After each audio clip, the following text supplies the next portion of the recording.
All right. Aaron's Trains, how are you? What's up, Sly Cat? Aaron, were you the one that wanted the UP powered by our people diesel? Is that the one you were interested in? Pretty sure we talked about it, but I couldn't remember. Because I still have it.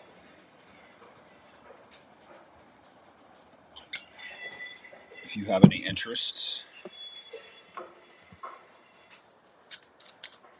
Captain Andy, what's up, buddy?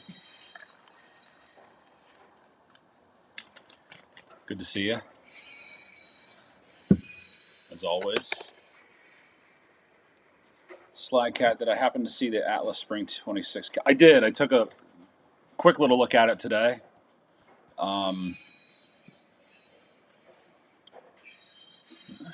Not really a whole lot in there for me, which is fine. Some of the hopper cars look nice. I know that the guys with the Trinity stuff and those new box cars that they have coming out, those are going to be hotcakes. So for guys looking at those, they're going to be nice. I also like the only thing that caught my eye was like I said, the hoppers, and then there was some Trainman passenger cars, but I can't remember. I'll have to look them up and see what they are. Darren Grant, good to see you. Time for training. Yes. Training is commenced. Craig, good evening from Virginia. Good to see you. Yeah, just send me a text. That's fine. I can get her boxed up for you. I'll have to look on shipping, though. But we'll figure it out. No worries. Jim1701, good evening. How are you? Good evening to you. Captain Andy, what am I drinking? Tonight we have Bullet Bourbon.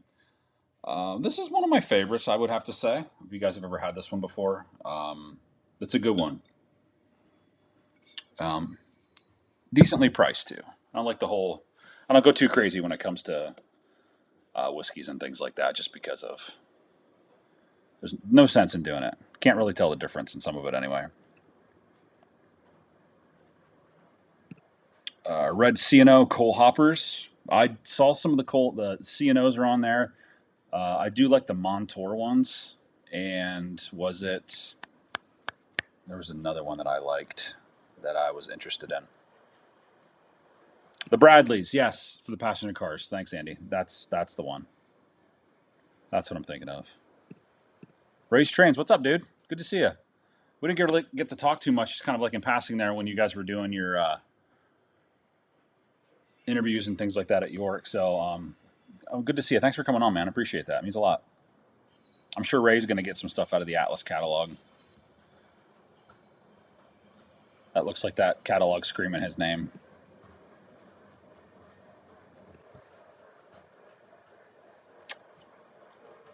Yeah, the Peabodys. Yeah, they do have those, but that's not enough for me. I'm still tempted to get the ones from RMT. However, I'm not a big fan of the black fronts on those. I don't like the black. The ones that I have they're solid yellow. But I mean, beggars can't be choosers. And I do like the Atlas ones a little bit better because they say short line. They don't say power for progress. I like the short line looking ones. But again, splitting hairs. Red cabooses in your future. I did see the Reading and Northern caboose that's on there. I'd like to get that. Dathan, no work tonight. So no drive and listen. Fantastic. My camera's like auto-focusing there. Kind of like that. That's cool. Craig found a half bottle left of George T. Stagg in the car. Oh, there you go. That's a good sipper. Bullet's nice. Cocaine Loom drank 3/4 of a bottle of Four Roses. Four Roses is my favorite. That one's my favorite. The single barrel, not the small batch. The single barrel.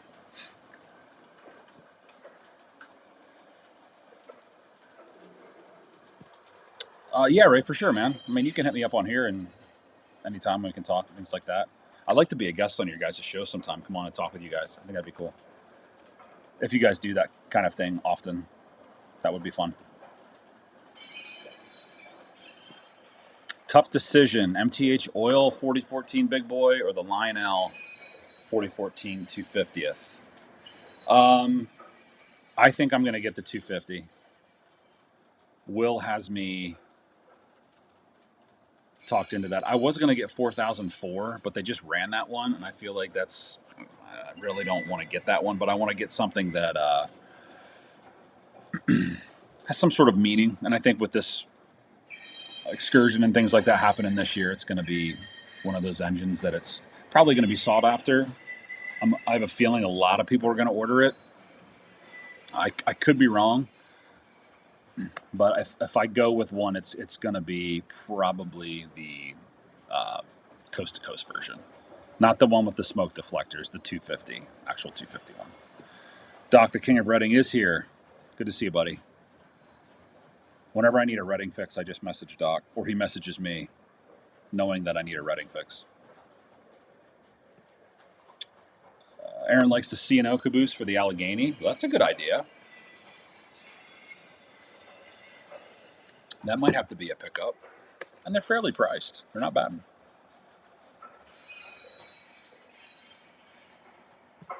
Andy's thinking Big Boy 250. That'll be cool.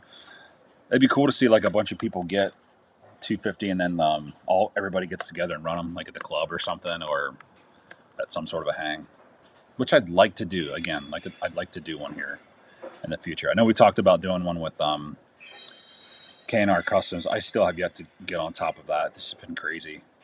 I still got to get a hold of him. Haven't really seen K&R much lately. Chooch, hope you're doing, buddy. Hope you're doing well, buddy. Sorry, my words got backwards there.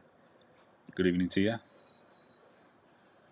Elijah Craig is very good. Yes, I just got rid of a bottle of that. It wasn't the cask though. It was just the regular Elijah Craig. That stuff's good. It is good. Doc, you can confirm. Yes. Whenever I know he's talking about, we talk about lash ups, and with talking about the T1s coming out, I kind of ask him, and of course, it's kind of just like verification that he's going to say, "Hey, you need to get 2 of them. You need to lash up a Rambles," and then he'll send me a video of his Rambles lashed up, and then I feel like I need to get them. James, how are you? Bill's in the house. Good to see Bill. Always. Craig, is that the Lionel Dreyfus? Yes, that is the Lionel Dreyfus. How do I like it? I really like this one. Out of all of them, it has the most prototypical paint scheme, I think. But it had the most, like if you were to see it in the catalog, the color is completely different than what you see here. At first, I was a little peeved about it, but then I was like, you know what? This kind of looks more like the prototypical one than the other ones do. The other ones look a little bit more white.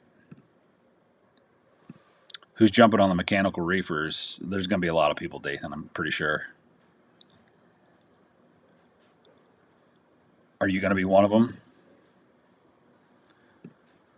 Muffin says the 250th is leading the pack in pre-orders over all of it. Oh, I'm sure. I'm sure it is. I think that one, I don't know how well the 4014 with the smoke deflectors will do. I don't know if that one will do as well. Same with the 4004. I have a feeling that one's not going to sell that much just because it just came out on the last release.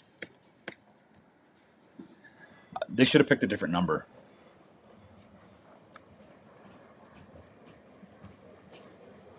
Like get an oddball number. Get like, I mean, I like how MTH did like what was it, 4000 or 4017 or something like that. Like do those. Do like 4011 or something like that, or 4010. Johnny says try Old Tub if you want good bourbon, unfiltered and tasty. I'll have to remember that.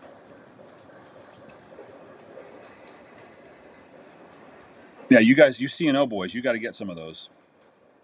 They're nice cabooses. Speaking of K&R, right there he is. just talking about you. We're just talking about how I keep dropping the ball and getting a hold of you to book this or figure out what we're going to do for this hang. Can't believe it's May already. Katrina Neal's in the house. What's up?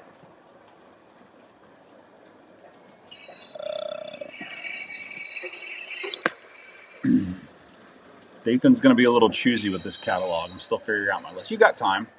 What, beginning of June's pre-orders? So you got a month. Luckily, I don't like any of the diesels and things like that. That's just not my bag. So I don't have to worry about any of that stuff. But for you guys that are into that, I feel for you. Ohio, how are you?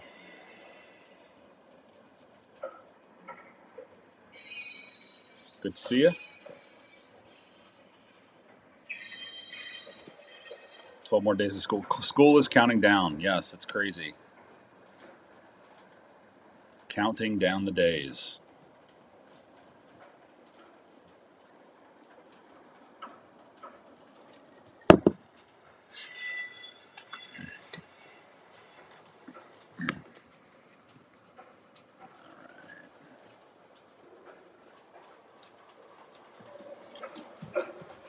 Old Tub was from the original Jim Beam distillery. Oh, I didn't know that. When they were first starting out.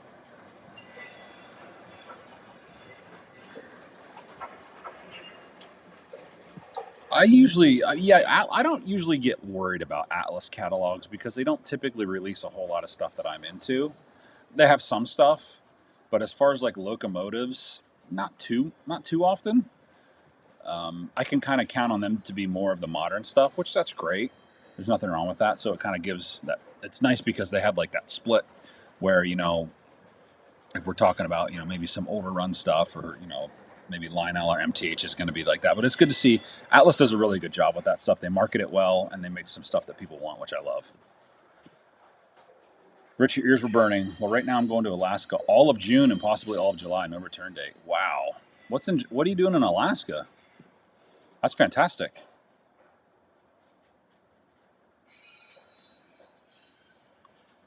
So if we're going to get together probably August, September, birthday months. There you go. Okay. Well, let's keep that on the radar.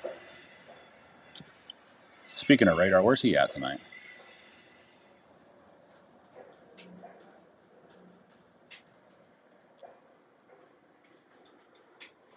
But yeah, going through the catalog, did anybody else see anything they liked from the Atlas release?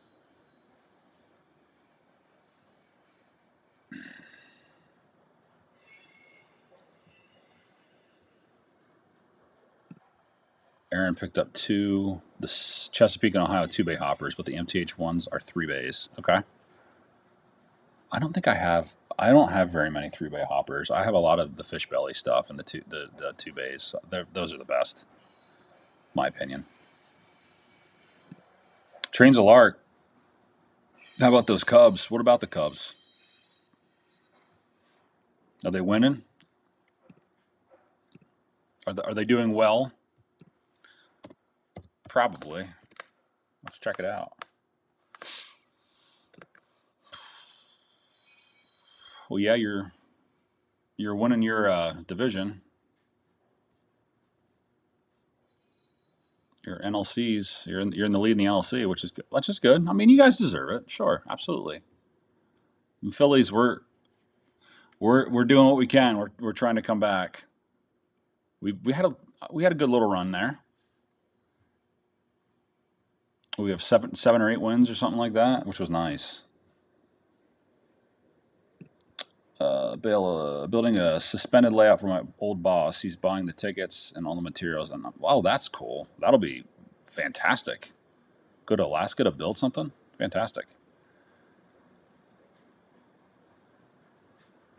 53-foot rebuilds. Nice. Ceiling layout for his man cave.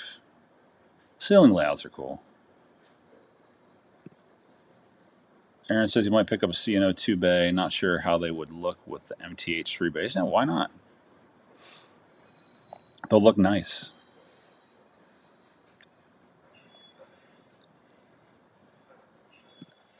Dathan's holding off his his orders until all the custom runs are announced.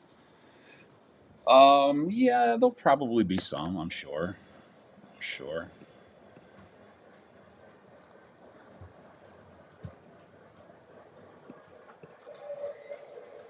Oh, back-to-back walk-off home run. You can't beat that. Phillies had it the other night, and who were they playing? Was it Miami? They had 2 walk-offs. Not home runs, though.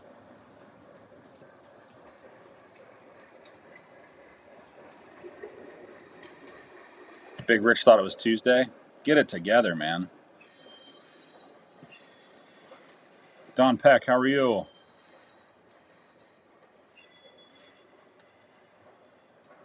Good to see you. Bill says, Rich, it is Tuesday in California.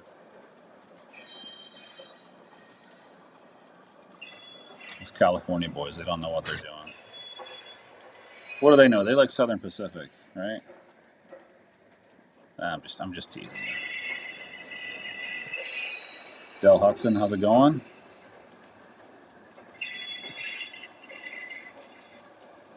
Craig is going to Scranton on the 16th for the big boy viewing. Is there enough parking garages around the area? Is it going to be a nightmare? I'm probably going to have to say the latter there. It's going to be a nightmare, I would assume, because they are busing people in. I'm not sure how that's all going to work. I think they're busing people in. Or maybe I'm thinking of Horseshoe Curve. Yeah, I don't know. Being that I've been there a couple of times and knowing the lay of that area right there, it's already crowded and very crammed. It's going to be a nightmare because that whole parking lot, there's no way you're going to get in there. I'm sure there's parking garages. I think there might be one. Well, I think there's a shopping complex across the street, maybe. I think it's a shopping complex. So there's got to be parking somewhere in that area. But again, it's going to be pretty slammed if I had to guess. You get lost when you're working all those double shifts. You got to pay for all them engines, man. You need to make that money. Time just comes together.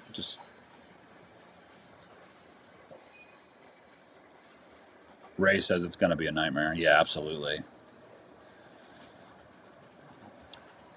Might just wait back and see what everybody else, watch videos of it on YouTube when it comes out, for the most part.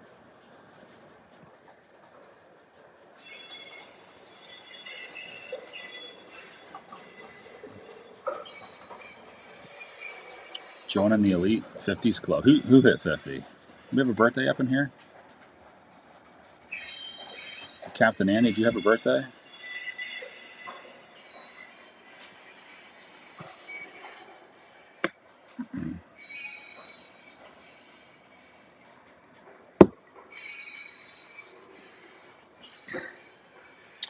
So, yes, guys, for those of you who are joining now, we are running the Dreyfus tonight. I had the New York Central. I've been on a New York Central kick lately, so we've had the New York Central 21-inch passenger cars on right now, the 20th Century Limited ones. So I'm just decided to keep them on and put the Dreyfus in front of them this time.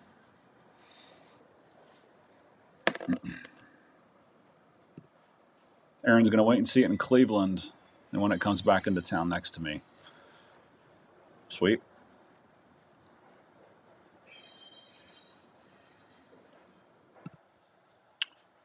Let me get this here. A second, boys.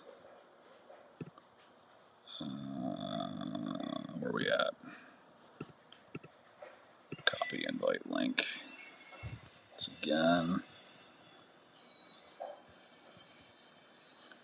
Sorry that you're seeing my hand right now.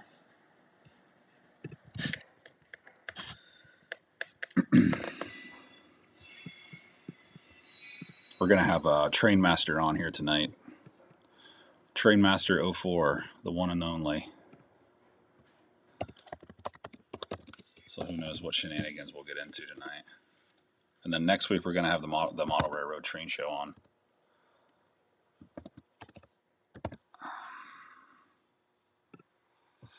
Which should be exciting.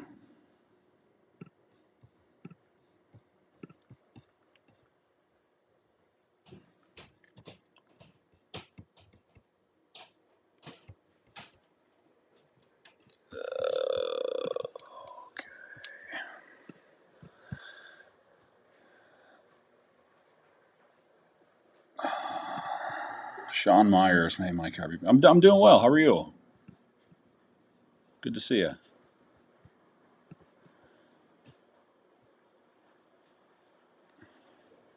Bust out the bourbon and cigars. Trainmaster's in the house. He will be for sure.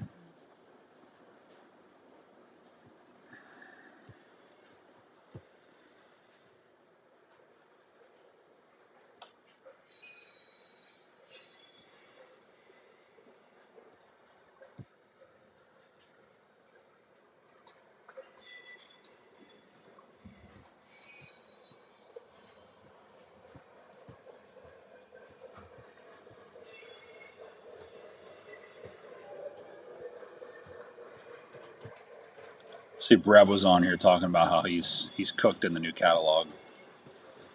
A lot of guys are talking about how there's a lot of stuff in the Atlas catalog that they want. It's good.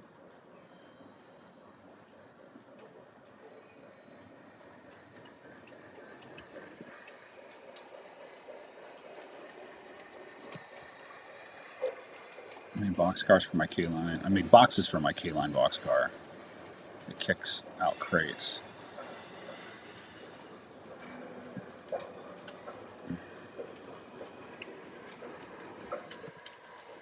Nice. I thought you were supposed to keep wearing that Monon shirt. Your preferred. I haven't worn that thing since New York, man. I don't even know where that shirt's at.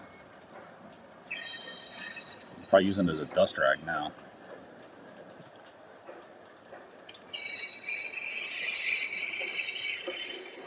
No, it's probably upstairs in my. Probably upstairs in the dresser.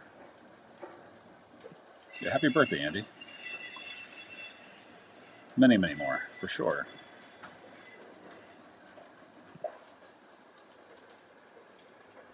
I thought everyone loved Monon. Not everyone. Not this guy.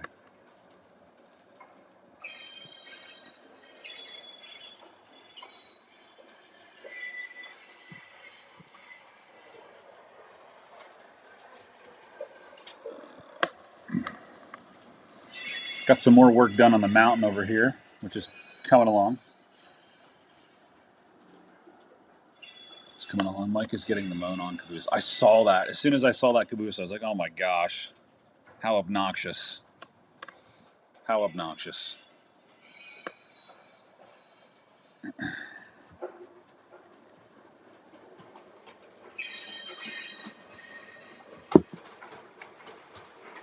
Aaron sent the Monon shirt to the dry cleaners.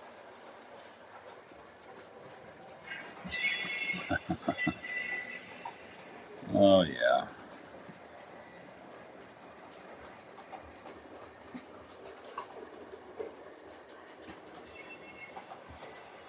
Oh, and I just, yesterday, I pre-ordered the G-Scale MTH Big Boy. I'm thinking about doing an outside, just a small little layout or setup outside. So I pre-ordered that yesterday from the Muffin Man.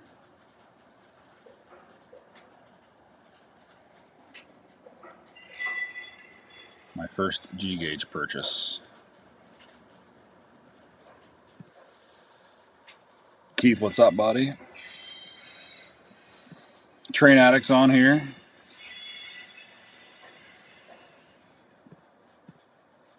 Bourbon am I drinking? We have Bullet. Bullet. I like Bullet better. Yeah. 45%. Good stuff. Of course, 90 proof. Very nice. I like it. It's good.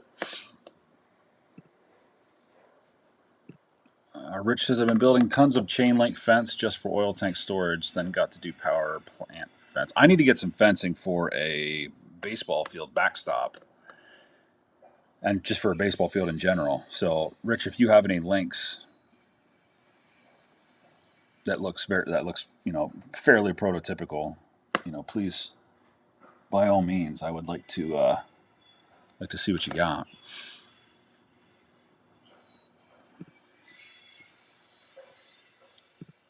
G gauge. Yeah, I thought it'd be something different. You know, something run outside, something fun. Thing's like 4 feet long though. It's huge. Katrina, cheers. Dave just got Penelope. I've never had that. He loves it. What is that? I've never even heard of it.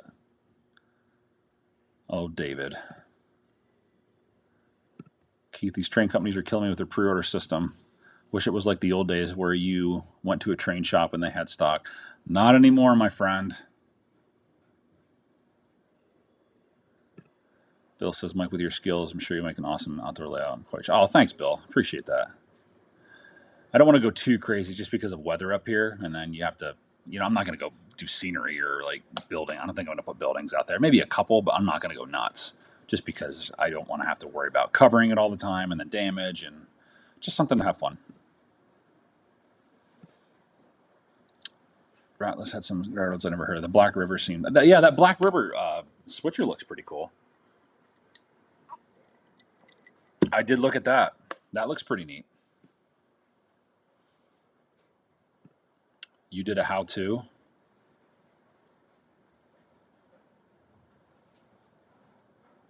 I'm sure it's on your YouTube. If not, could you send me the link, please, Rich? Through text or whatever's easy. Canadian Locomotive Logistics. Good evening.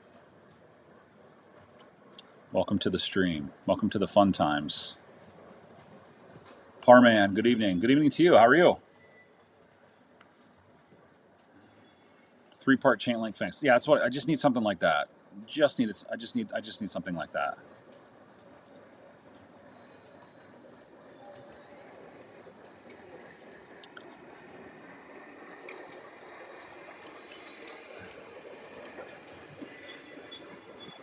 Can I post a pic of the bottle? I don't know if you can on here or not. Have Dave message me. Have Dave send it to me once. He has my cell phone number.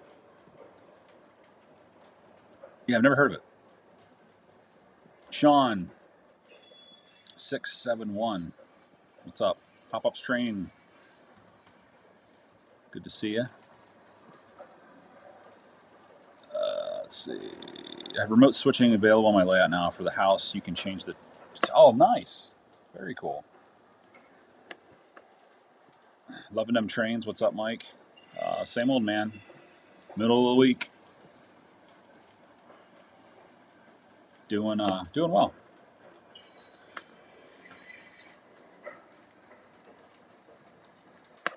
Excuse me. Let me pull this up here.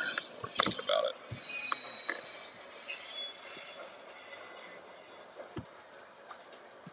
Oh, got it. Yeah, I've never seen that before. Toasted. Looks promising, though. I'll have to try that. I wonder if we can get that over here.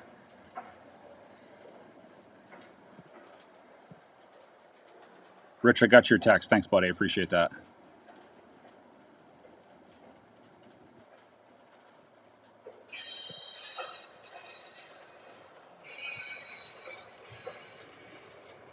Oh, Sean, you were in the hospital? I'm sorry to hear that. I'm glad you're out, though. Send some get well to Sean, guys. Just getting out of the hospital. Whatever it was. Hopefully it's gone for good.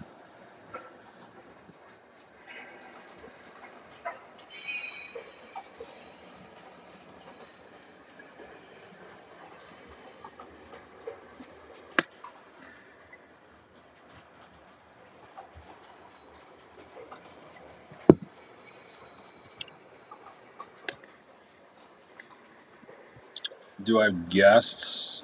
Yeah, tonight we're having Trainmaster on. He'll be on about 8:30.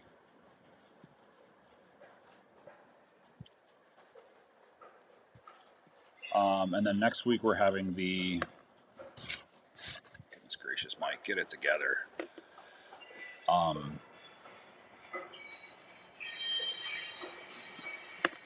Next week's the Model Railroad Show. They're going to be on, which I'm really excited for those guys. So I kind of got them switched up a little bit with Trainmaster and kind of said, oh, both days, because I wasn't thinking. So he was kind enough to wait till next week, so he'll be on the 13th. So next Wednesday, Model Railroad Show. That'll be fun.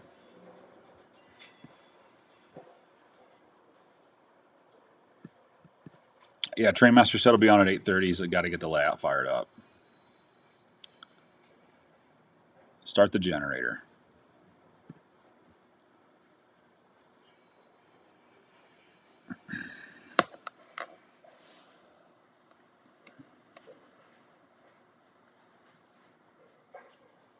It's quiet down here tonight. It's not good. KNR says, I'm trying to boost my viewing watch time so I can get monetized. Twisted MacGyver's Trains is boosting me. Nice. Got to get that monetization. Johnny Hilt, what's up, buddy? Good to see you. Loving the videos of the club, man. Looks fantastic. You guys had a pretty good run session last weekend, didn't you? Looked like it was fun.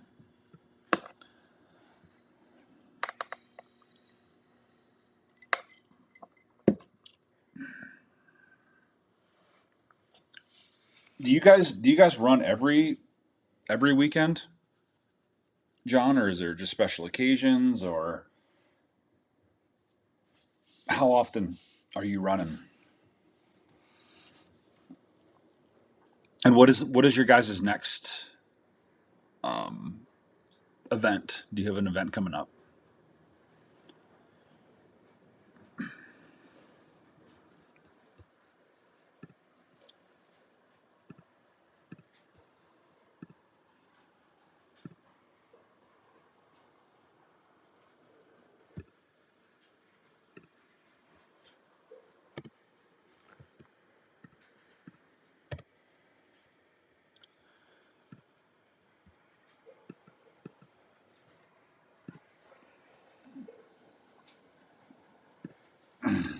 Yeah, Captain Andy's birthday.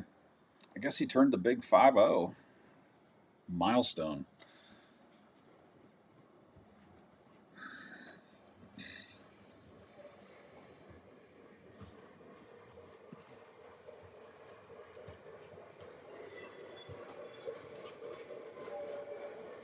Anybody have anything coming from Lionel in the next couple of months?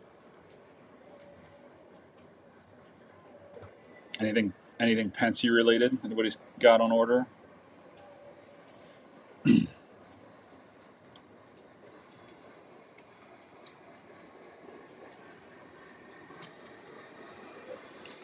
Johnny's gonna get that American Freedom Train, big boy.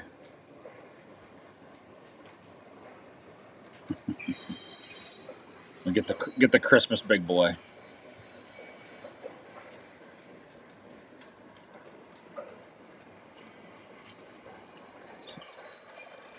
Doc's birthday Sunday.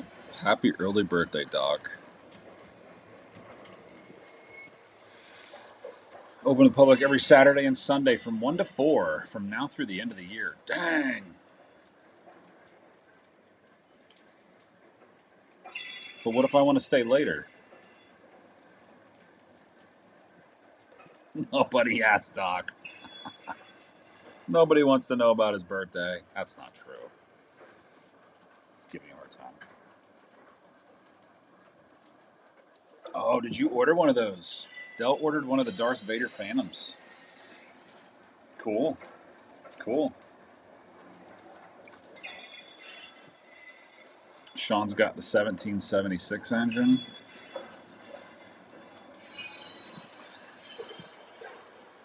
It's all good, man. You still have your corner at the club.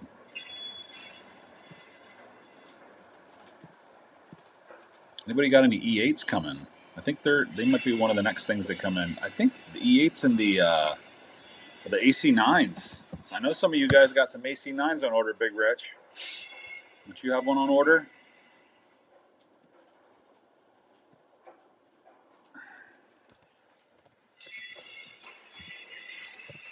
Let's see when those come out. AC9s. That's the set. 6.5.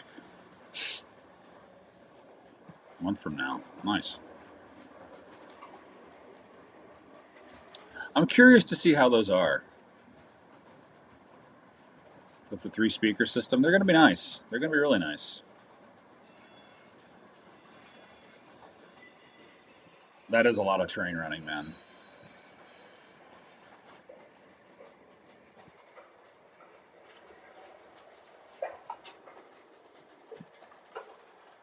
Yeah, it's all good. I, they razz on everybody each other all the time. Well, actually, mostly Johnny razzes on him, and Doc just takes it. He takes it like he should. Takes it like a man.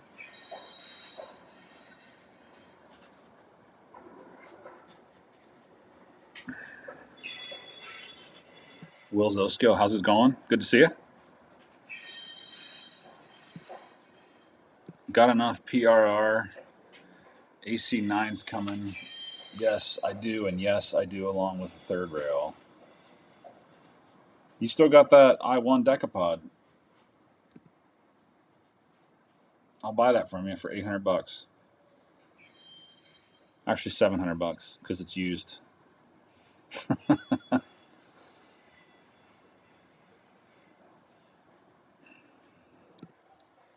What's going to happen, Slag? I'll subscribe to your channel if I'm not already. Get your watch time up. There you go. I don't know all that stuff about the watch times and stuff. It's just, it is what it is. If it happens for me, it happens. If it doesn't, it doesn't. This is the fun stuff. What if the Darth Vader will have James Earl Jones voice in it? I doubt it. That'd be cool. I shouldn't say I doubt it. I'd be surprised if they put it in there. I'll say that.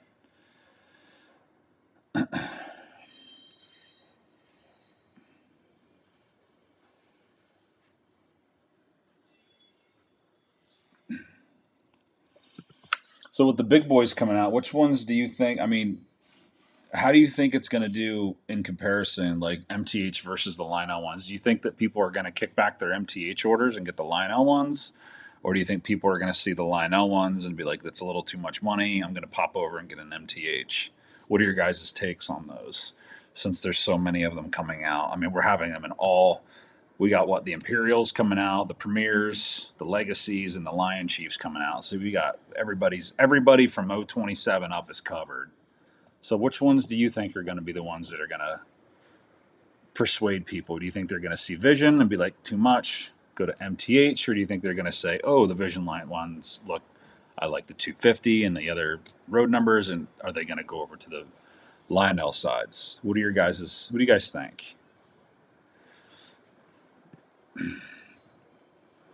Chad's Trains, how are you? Atlas Catalog Day it is, for sure. Good to see you.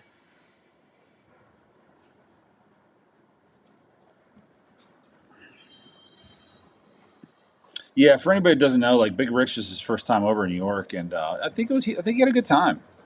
I think he had a really good time, and the hospitality is always great from the club and from just your fellow train friends. Everybody helps each other out, except when people leave Big Rich stranded or they don't pick them up.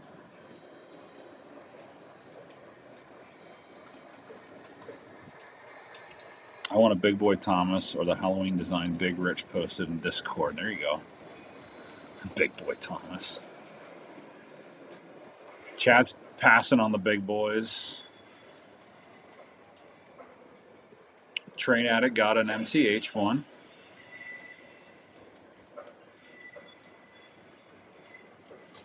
What road number did you get, Train Addict? Did you get 44? I think you said you got 4014. Doc's getting the Oscar Mayer one. Doc, you aren't getting a big boy. There you go. I think Lionel operates hands down over MTH DCS, and remember, they won't produce all the big boys, only those that get ordered to a minimum. Right. I wonder if there's any that are going to get cut.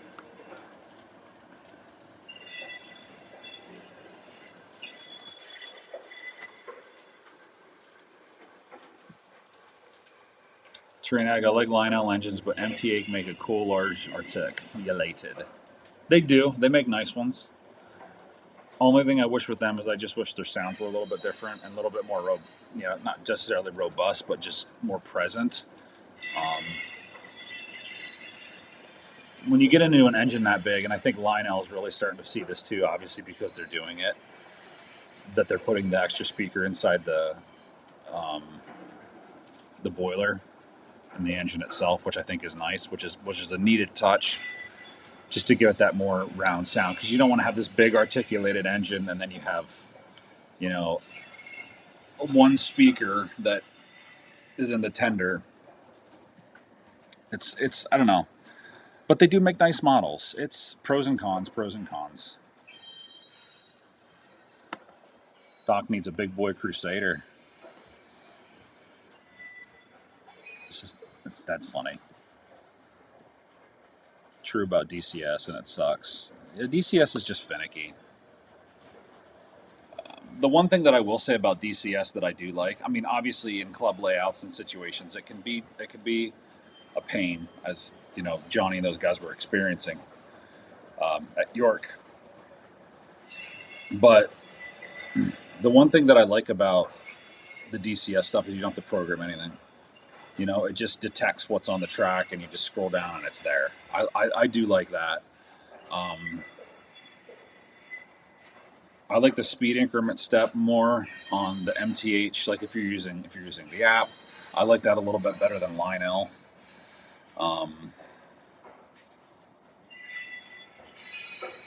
And again, the sound things, I like the quillable whistle feature better on Legacy than MTH.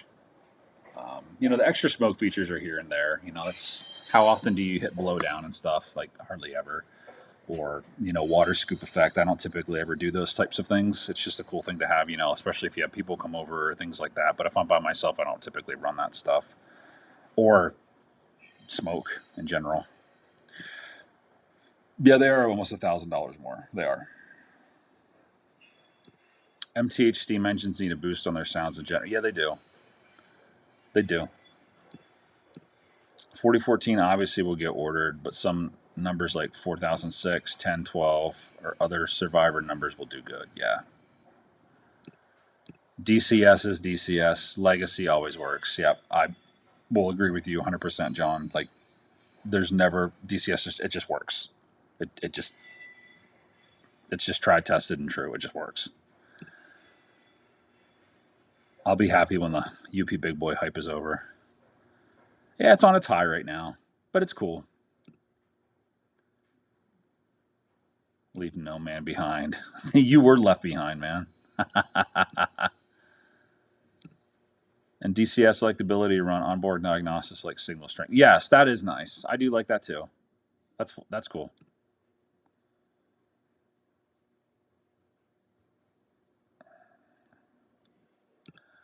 Brazier's Big Boy was pretty hilarious on Joker's Discord.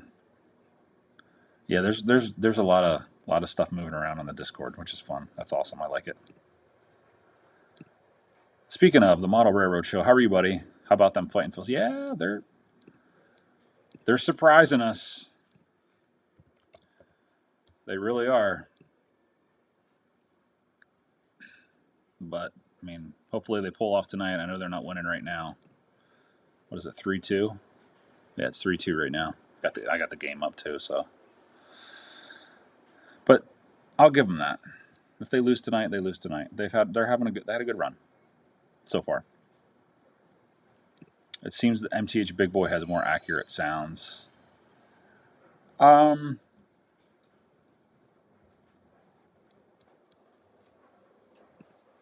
Yes and no.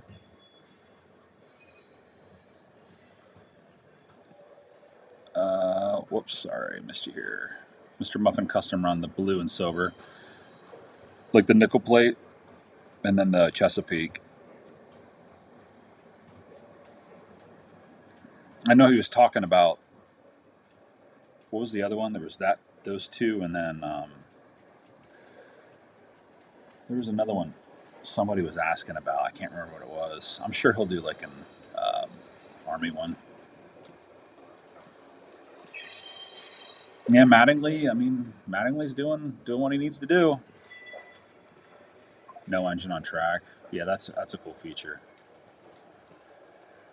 He says I have both MTH and Lionel Big Boys. MTH tether sucks and the DCS is wonky sometimes, but details and smoke is better. Plus, no programming is good. Lionel runs though, and sound is better. So again, you have that pro and con thing. There's Trainmaster. Howdy guys, I'm at home now. Troubleshooting the lab before I go live. All good, dude. Take your time. You got some time. Yeah, go Phils for sure. Go Phils.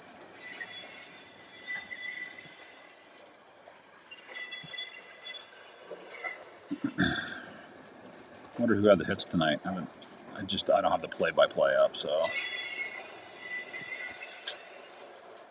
we'll get to it. We'll get to it later. Heard a guy we know has been tasked with updating MTH sounds by MTH.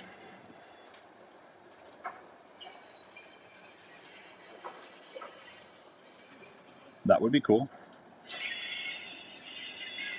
Proto Sound 4. It's got a ring to it, Proto Sound 4.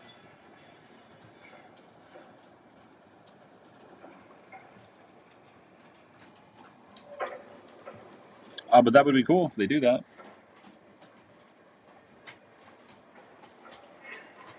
I'd be all for that.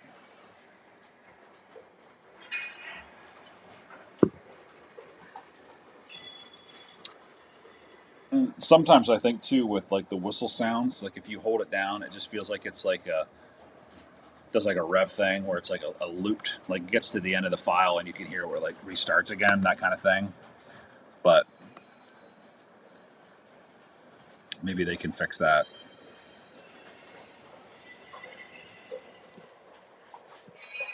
Agreed. Pros and cons. Love and hate both. Yep. There you go.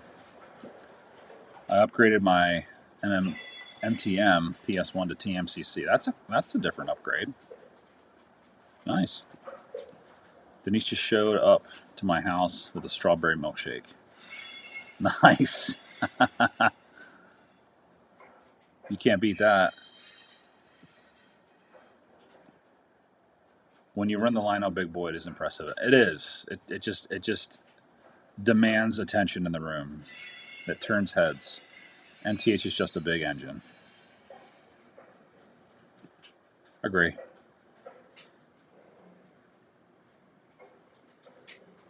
Your big boy. Oh, okay. I see what you got. Gotcha.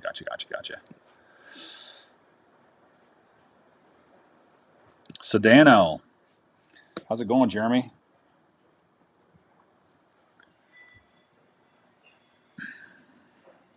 Haven't seen you in a while, buddy. We missed you at York, even though it's been 2 weeks. 2 weeks? Week and a half? Big Reg, Mike. You're very nice meeting your wife, and it was very cool meeting everyone else's wife, Uncle Salty and John's. A lot of fun. I'll see if I can drag my wife out. Yeah, that'd be cool, man. Absolutely. Bring her over. She'll come once and she'll never come back again.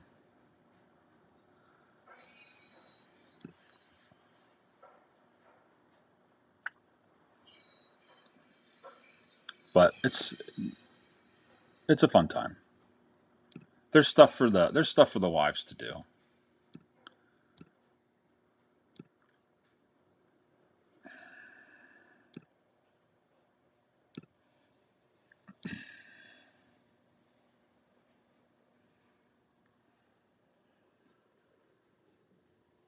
Yeah, what are the Keith agreed with the Big Richards can't make it. We can try and add Stacy as your guest.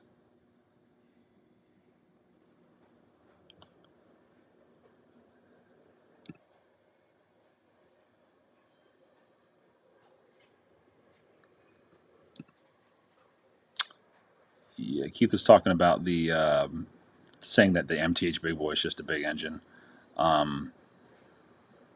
Does anybody know what they're selling those for? What the price is on those? Is it like 1,700 or something? Something like that?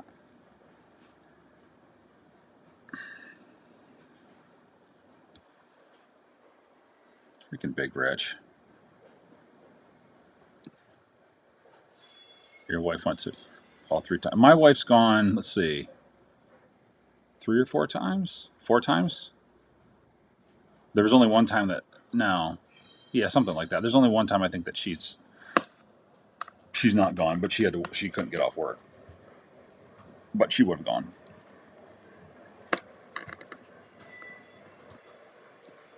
Jeremy, what's going on with the layout? Any special projects going on? Yeah, just still working on the extension.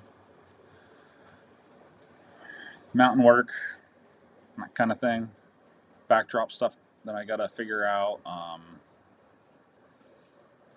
Mostly scenery right now. Trying to get things ironed out.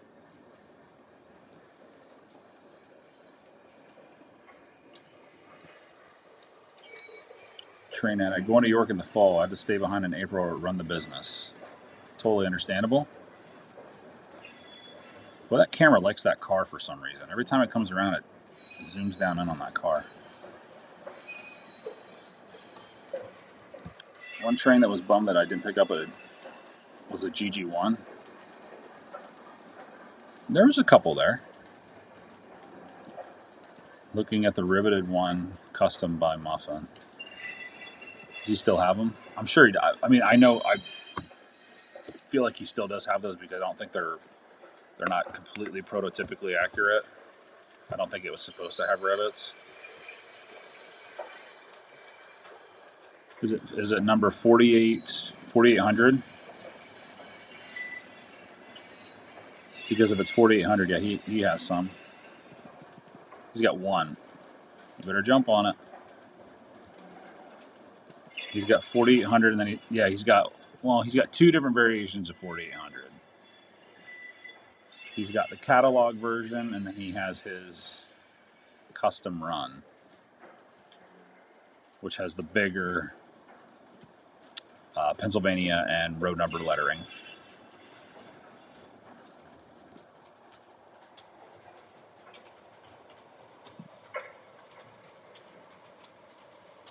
Sound car. What's that sound car?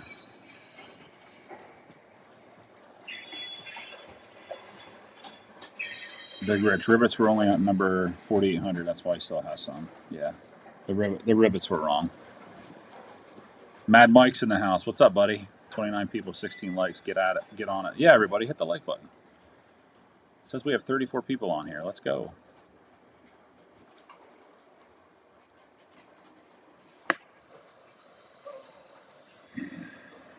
Mad Mike in the house.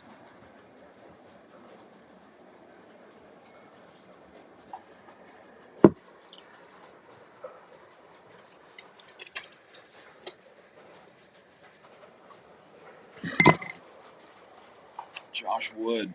What is the model of? The train you see right now? That's the Dreyfus Hudson, New York Central. Pulling 20th century limited passenger cars.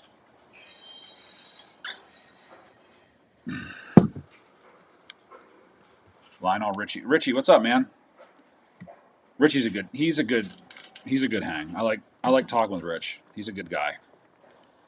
We had a lot of fun at the club. He's a cool hang.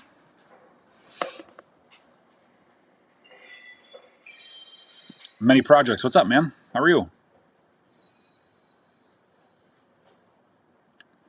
Good to see you. Is that camera focusing on the sound car every time it goes? No, actually, there's 2 sound cars on that.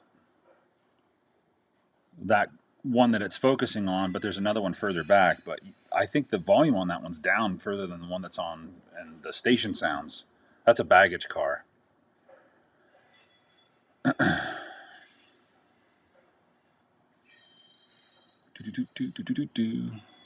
But yeah, I don't know if it's the color, if there's something on top of it that it's picking up.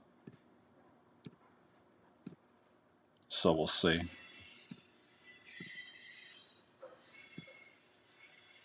I ordered a new transformer from Trains, one of the old ZW 275s. Yeah, pretty excited for that. Gonna need that for the outside loop because I'm not getting enough power. I mean, I can run 4 engines, but I can run 4. I was running 3 diesels with all the smoke units on, and then I was running a steam engine with lighted passenger cars. Again, they're LED, so it's not drawing much. But if I would hit the turn the smoke on the steam engine, it would pop the breaker. So we need a little bit more power, a little bit more juice.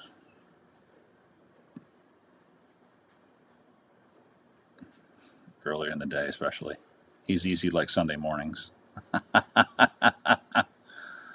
How painful is the Atlas catalog to everyone? Some awesome new releases in there. There is some cool stuff, some cool hoppers. Cool Reading and Northern boxcar or caboose in there. A killer Monon caboose.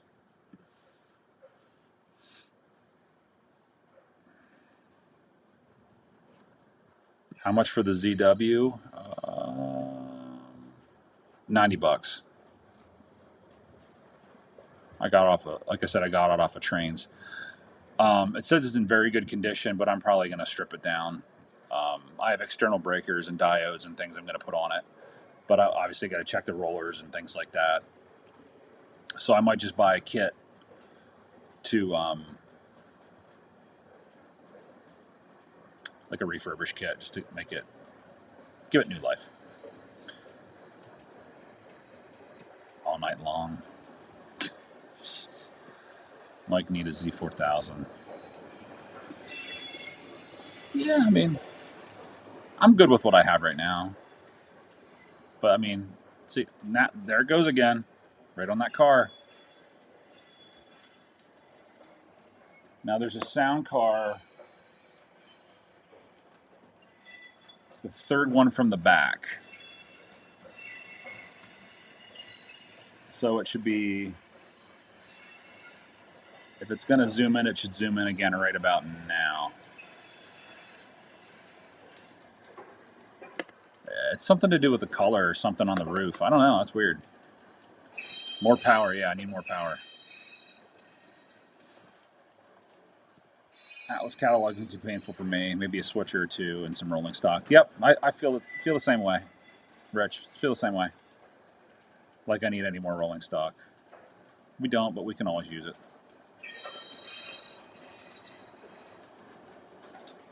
That's what I say, Mike. A little too modern. But there's some cool hoppers.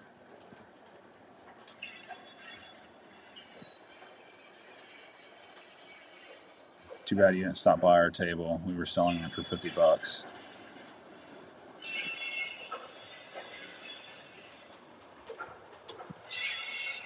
It's slightly darker than, yeah. Trainmaster's good to go. We'll pop on here, dude. Hit the link. I'll throw you on.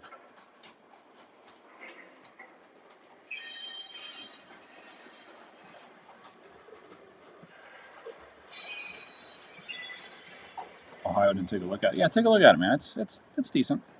Depends on what you like.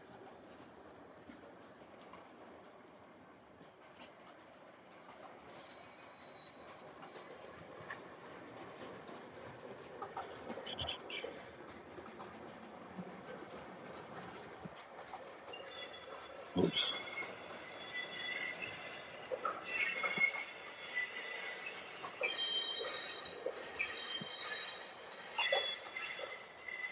What's the next train show that's worth flying out of California to go to besides York? Oh man, I'm not sure.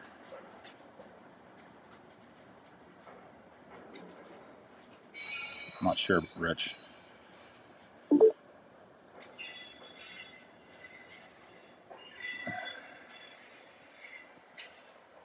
Just heard a blip. What was that?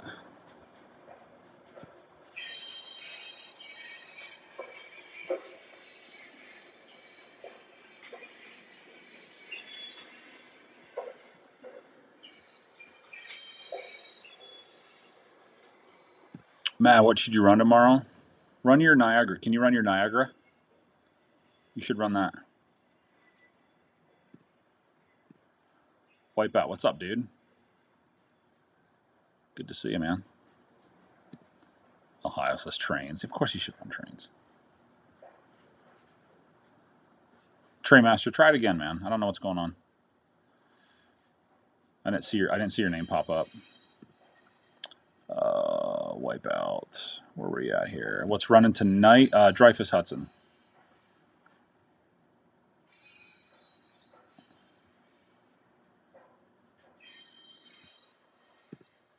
Yeah, Rich, that thing is gone out of the stream. There we go. Hello. What's up, man? How are you? Good about y'all. So I'm a bit late. It's been another one of those days, as you all know. I've actually, ironically, have my laptop also set up so I can see everybody in the chat. So Oh, hopefully wonderful. we There we won't have go. to. Hopefully we won't have to do a He's little he's prepared. relaying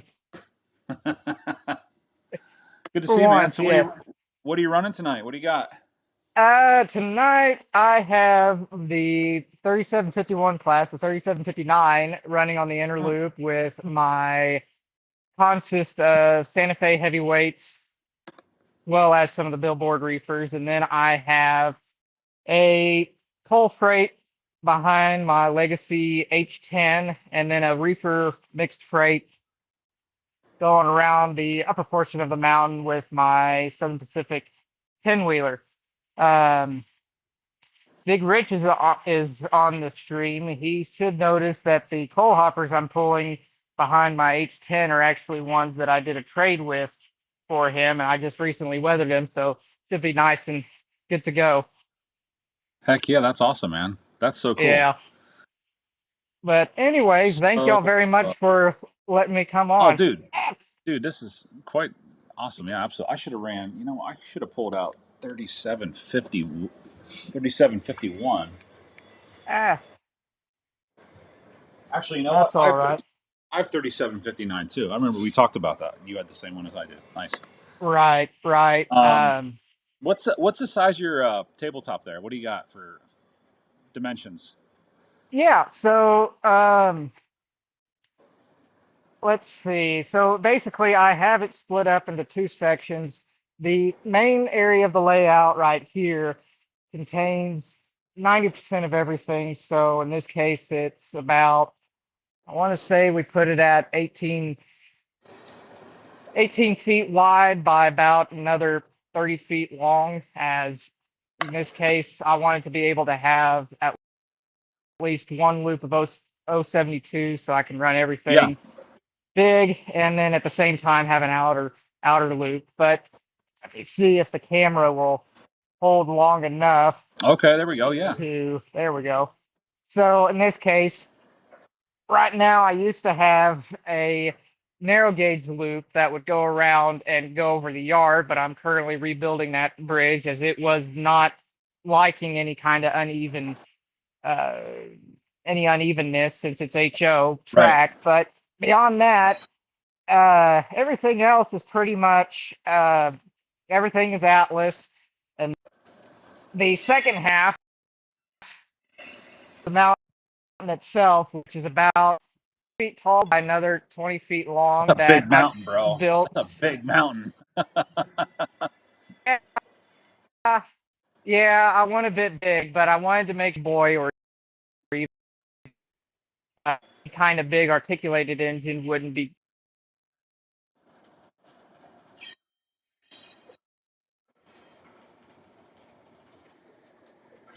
You're breaking up there.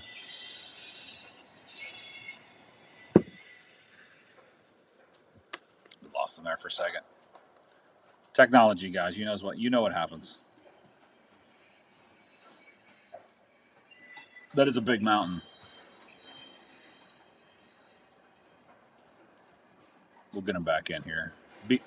B&O scale. It's good to see you, man. Didn't want to ignore you there, buddy.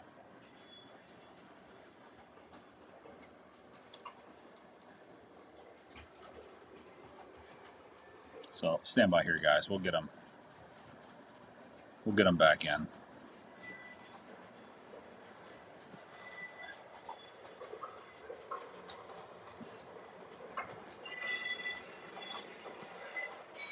He's got that Jeremy Sedano Wi-Fi. Oh no, you're finally. There you are. I just realized there was a problem. Sorry about Oh, that. you're good. You're good. You're good. Um, so where did I get cut off? So we saw you said about the mountain for because Yes. you wanted it for scale for like the big boy and stuff like that. Oh, okay. Okay. Yeah, yeah, yeah. So the table's about 4 feet wide, so it's just a standard 4 foot table width and for plywood, and then we took about 3 sheets, so about 30 feet long. So we just wanted to try to fill in the space a little bit. It ended up being one of those, well, the layout itself is one of those things where I wish I could have done a few things different, of course, Oh, because I we have, all have that. Yeah, for sure. because I don't have any space behind the back end of the layout. So instead, in order for me to get up on it, I physically have to Get literally up get on. up on the layout. So, Oh yeah.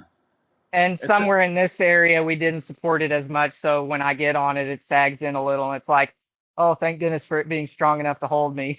Don't right.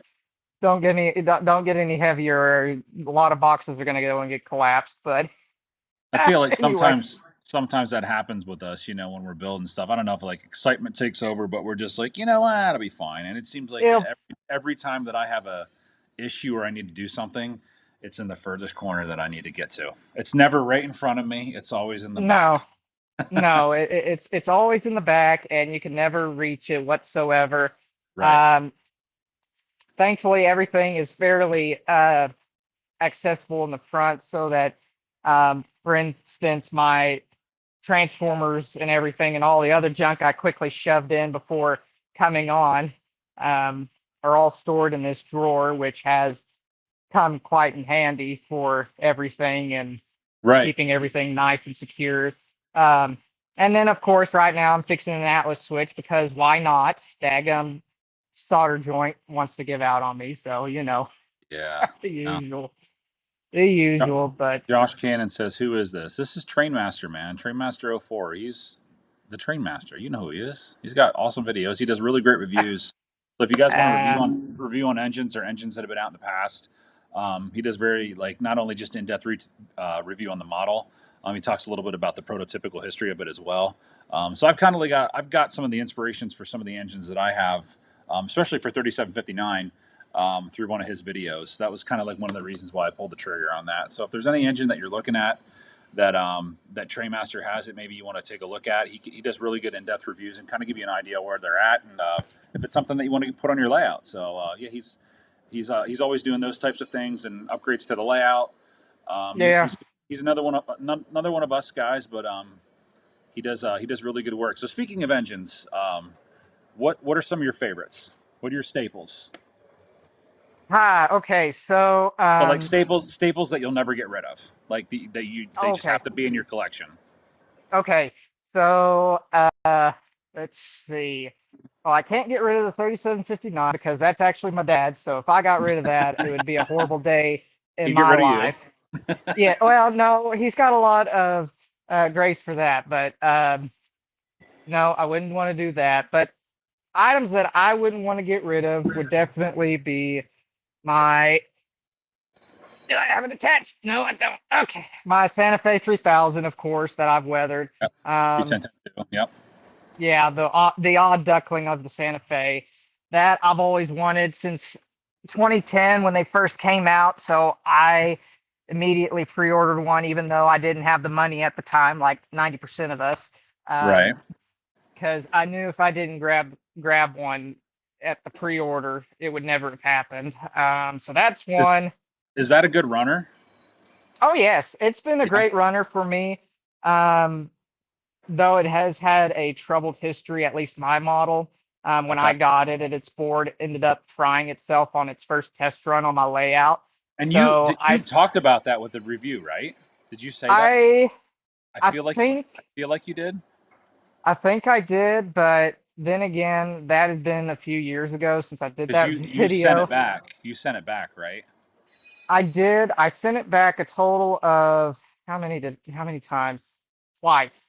I had to send it back twice because the first time it was for the board, and the second time it was Lionel messed up the tender And then they also didn't button everything down properly on the locomotive. So I sent it back, and it took about 3 months for me to get my hands on the engine again and all the running conditions. So um, that was very rough, and that was very disappointing because I had Sure. just gotten the engine, put it on the track. It was in the evening. I had just gotten home from school, threw on my comfy clothes, and then came down here and Sure. unboxed it, and there it went in flames. And so, Crazy. uh, yeah, it was, but thankfully it's been running great now. Only What problem happened? is What happened to it? What was it doing? the board, it was just running, and then all of a sudden it just died on me, and I got close to it and I smelled the electrical smoke you never want to smell. And it's like, oh crud. Yeah. And it started coming out from underneath the boiler shell, and it's like, oh great, it's even worse. Yeah. um but they ended up giving me a brand new locomotive, fixed the tender detail with no problems. And it just, the longest time it was just for them to get it, and then for them to get it through the line and get it back to me, which Right.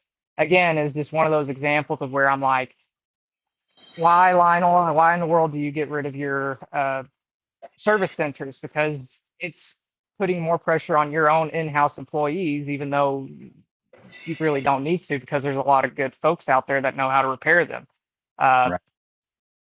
but that's my first staple. Problem with me is I have too many engines that I like, and because of that, I really don't have many I can say I would even consider getting rid of. Um, Probably my next one, of course, that I wouldn't even have to think about it would be my Vision Line Big Boy. Uh, Yeah. this one being the first gen, so from 2014. Right. I also weathered this one last June, so that one's turned out pretty nice. Fixed its coal load as well.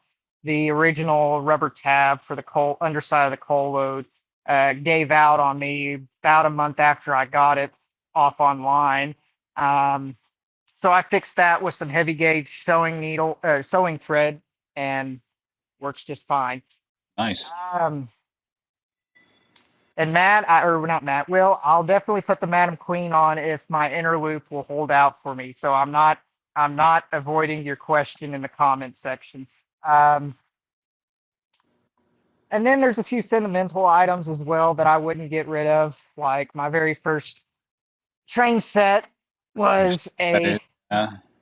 yeah, is my little Santa Fe Alco FA from 71 to 75, if I remember correctly. This was Yeah. my father's starter set that he had, and thanks to him That MP is that having it. pre MPC? No, this is NPC. This is genuine NPC. Um, it's its E unit is not. It doesn't have a neutral. That was one of the things Lionel changed in the NPC to make them cheaper. They only put one motor in the back, and the E unit only has a forward and a neutral. So if it hits a dead spot, it immediately goes in reverse, and it's hilarious because it spins its wheels like mad, and then eventually, oh, there it goes. Yeah. Take. Um, yeah, it's crazy. But this one definitely I wouldn't get rid of, nor my 2004 era Polar Express, as that was the first steamer I got for Christmas, actually. And I've beaten the snot out of it, but it still runs. Only had to replace traction tires once, which was crazy. How are those? How's that Commodore Vanderbilt there? That red one. The Redden. Okay, so hopefully it will get back to its owner soon, because I've had it for almost 6 months, and I need to get it back to its owner. Um, Oh, really? it runs, yes. So something that I don't mention a lot in my videos, I've been tempted to mention them in the past because sometimes I do get a lot of confusion um, about it. It's that 90% of the engines that I review on my channel aren't actually mine. They're actually a friend of mine who has way more money and way deep pockets than I do, and we've become good enough friends that he allows me to borrow his engines, and so much of a good friend that when he kicks the bucket, he's bequeathing all of his train items to me. So it's like, yeah, yeah. But Well, he to answer obviously your, doesn't. He doesn't miss that one. I mean, well, Well, to be honest, I've had a set, what is it, an ABB E8 set, the Lark E8 set for a year because I was trying to do a video on it and I just couldn't do it. It was just one video where it just didn't make sense to me at all because it was a Right. diesel. Yeah. Um, so I just eventually had to give it back to him because I'm like, I can't keep holding this engine anymore. Yeah. So, No, I get but that. um, this engine has been running good. The Commodore Vanderbilt. There have been a few minor problems that I haven't liked, and I've been noting in the product review as well. The front logo on the locomotive, the L, at least on this model, has been Crooked. misprinted. Oh, it's Yeah, it's misprint. been misprint. It's misprinted to where the L leans clockwise instead of being more centered. I have a 10 plate reproduction reefer that has that same logo from MTH, and it's in the correct orientation. So I'll probably end up pulling that car down and take a photo of it and put it into the video. Um, Other than that, it's been pretty good. We've missed, there was one handrail missing on the cab. I was able to go and fashion a new one for it before I started recording a video on it, and it turned out pretty nice.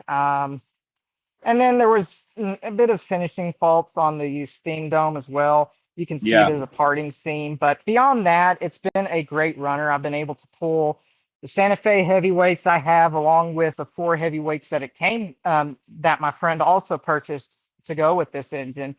Um, so that's for 9 cars, and it took it around with ease. And the sounds, Not, the kinematic coupler on this engine's also been very nice. It puts some of my other Vision Line locomotives to shame. It's actually pretty nice. so Uh, Josh Cannon asks how many trains, how many locomotives do you have that are yours? okay, okay, yes, that are mine. Yes. So that varies because depending on what the day is going like. Give me a sec. I gotta do some mental math.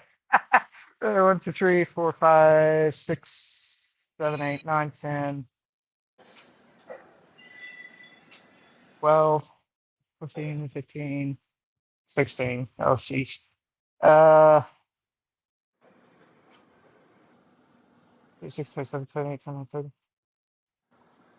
Between 30 and 32, I've got a Reading T1 on order. We'll probably get a custom run for the Muffin Man, Nevada Northern Railway. I want to say it's an SD9. I can't remember. It's made by MTH, Rail King, because my father and I, when was this, 3 years ago, we went on a trip up there into Ely, Nevada, and I was able to actually drive one of their steam locomotives up and down their gradient. And if you ever get the chance to go up there, be ready to be in the middle of nowhere, but also be ready to have the most fun if you've ever had, because it's just great up there. Um, but the logo is though it's a diesel, it's painted up in the 250th anniversary and whatnot for our country, and it being from the Nevada Northern, hardly anybody makes anything Nevada Northern, so might as well. Right. Um, but really, What T1 Reading or what T1 road number did you get? I went ahead and got the 250, so Nice. the oil burner of 2100 as she's going to be when she gets finished. I did that because I currently have oh, I forgot I didn't put the screws in that one. Dang it. Oh well. Currently we're doing a repaint on a 1989 2100. So that still has many loose parts apparently, as one just falls off. Um, That's all good. so yeah, I'm doing a repaint on it. It's currently as shiny as ever because it was a can of automotive paint that I had for another project that didn't get to use that said paint. But I really need to get back to this project because it's been sitting there since January, so almost another 6-month project that I should have got to sooner. But here I Sure. am. Hey, it happens, man. uh, but that was one engine I got off the forum. It had a few broken parts, or it had a few problems, but I fixed them. And it was actually the very first engine I ended up weathering. But nowadays that I've gotten better and used better tools to weather, I figured, well, I might as well just go and strip it down, repaint it, make it how I would like it to be, and do a better weathering job in the future. Or Right. just leave it as is and make it into a Rambles engine. So who knows? There you go. There you go. Um, Oh, that's fantastic. yeah. So let me try to help you out in the chat as well, because I can see people keep on. Let's see what we got. Uh, there's a few. Uh, There's one from Big Rich. What's your oddball locomotive? What's an oddball locomotive that you own? okay, so oddball. Let's see. I'll put it under two different categories. So I'll put it under old, and then I'll put it under get one for modern. So probably my old oddball is this 1936 1688E that I got from a town-wide garage sale. It was the lady, this was her father's train set. She also had two other locomotives, not in tin plate, but she made me promise physically to never sell it, and it's every single piece that I got from that garage sale is still with me. But the only reason why I say it's an oddball is because it's the only streamlined engine that I have, and it's the oldest I have in my collection that still runs. The light bulb still, I need to service the E unit because the light bulb gets a bit funky when I switch the E unit. But beyond Right. that, it's a speed demon. It's got one speed, go. Okay. There you go. That's the old oddball. What else do I have? That's pretty different. I don't want to say the 210. Oops. Hold on. I got a train about to hit the back end of the other.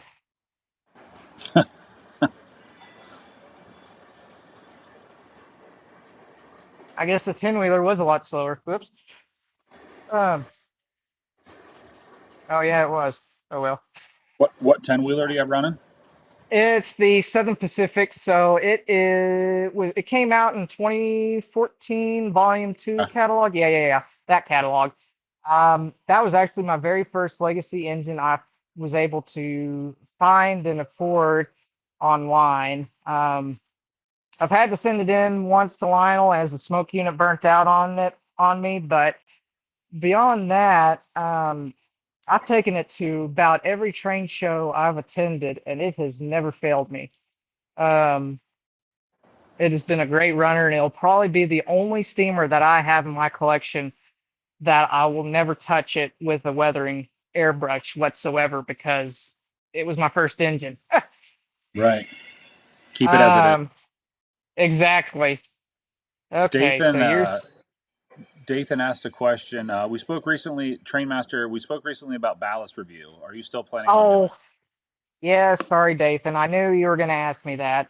Um, well, let me just put it this way. So what I'll probably do is I'll make a YouTube short since they make those videos at 3 minutes now.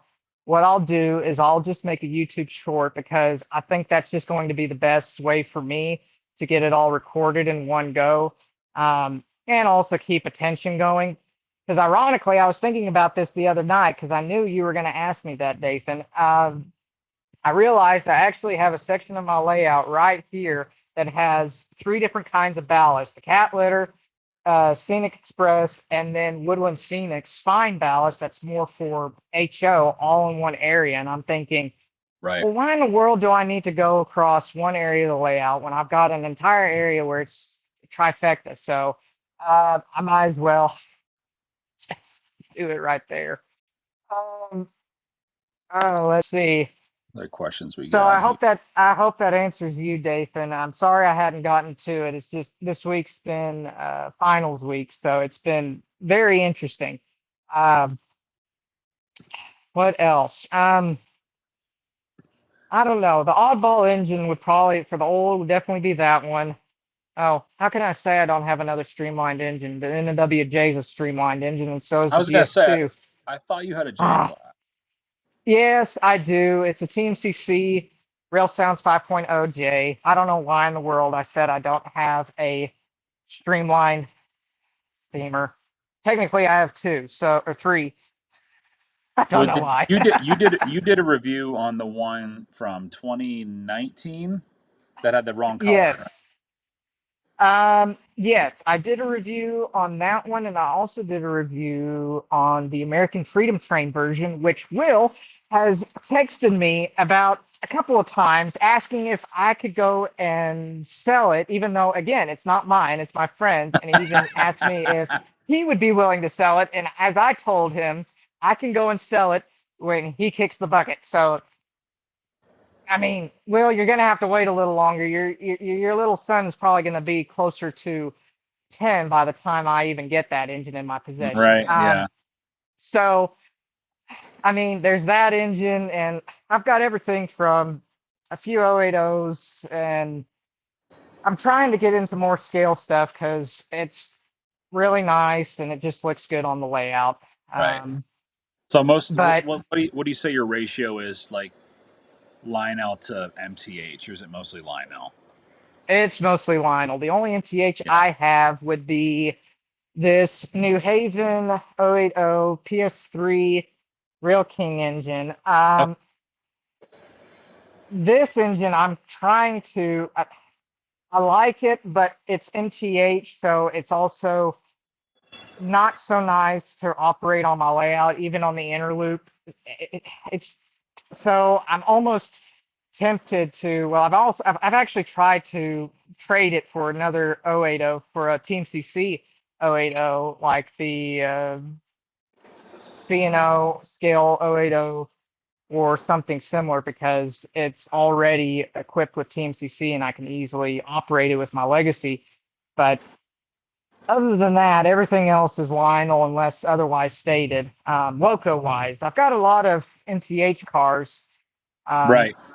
those I like all of these Reading 2-bay coal hoppers that Big Rich and I did a negotiation on. Those are MTH. What else do I have? I've got a MTH. Well, I've got a lot of MTH and a few mixtures here and there. Um, what else? What else? What else? Those are pretty much the only few things I would just want to keep. I mean, everything I have at least a story behind it, and because of that, it's just so stinking hard to get rid of. Or it was given to me, and it's like, well, now I really can't get rid of it. Right. What about Um, what are your thoughts on like Third Rail or Atlas and things like oh, that? Like, so definitely love third rail, even though I've never actually handled a modern third rail, sure. which is ironic because I keep singing their praises when um, the talk gets to mention, which I've tried contacting Jay last week on Instagram. I don't know if he's got his own Instagram account or if it's through the Third and Townsend, but he was wanting me to reach out to him about uh, Madam Queen or the Santa Fe 210-4 5000 project. Because apparently I asked a question last week on Joker's or Zach's live stream, and he immediately made a sour face, and as if he's got something going, but he didn't want to officially say it. So nobody Right. get your hopes up. So who knows? Who knows? Um, but it. I love third rail. I've only done one product review on a third rail engine. That was a B&O Big Six. No, not C&O. B&O Big Six. Another friend's engine that sold it a few months after I did that review. Um, that was an older TMCC model that had the belt drive in it, and the electric railroad company cruise and the sluice smoke unit, and it was a good model. It was like new when I did a review on it. The packaging was very nice. It was really reminiscent of the early Vision line locomotives, where it just had that hard shell box and it was very well Yeah. quality. Right. Um, nowadays, I mean, the only other things that I've messed with third rail wise would be the electric railroad company because that's what I used in my uh, Madam Queen. I used the electric railroad company cruise commander board and then the heavy steam rail sounds in it. Hindsight, as always, is 2020, and seeing Norm doing all of his Blue Yeah. Nami stuff, it's like, well, dang, that's even nicer. It's a lot easier to put in and it's a lot nicer to operate, and you get a lot more sounds. And then this thing I've been messing with since September. So, and it's Yeah. still not perfect. Yeah. So it's been an up and down roller coaster, but it's been fun. And I've been communicating with Will again on it because he actually was the one who told me he really wants me to do a video on it. So I can promise him that I am going to do a video on it. I'm working on the script for it, and hopefully I'll have it up before the summer gets really up and going. Right.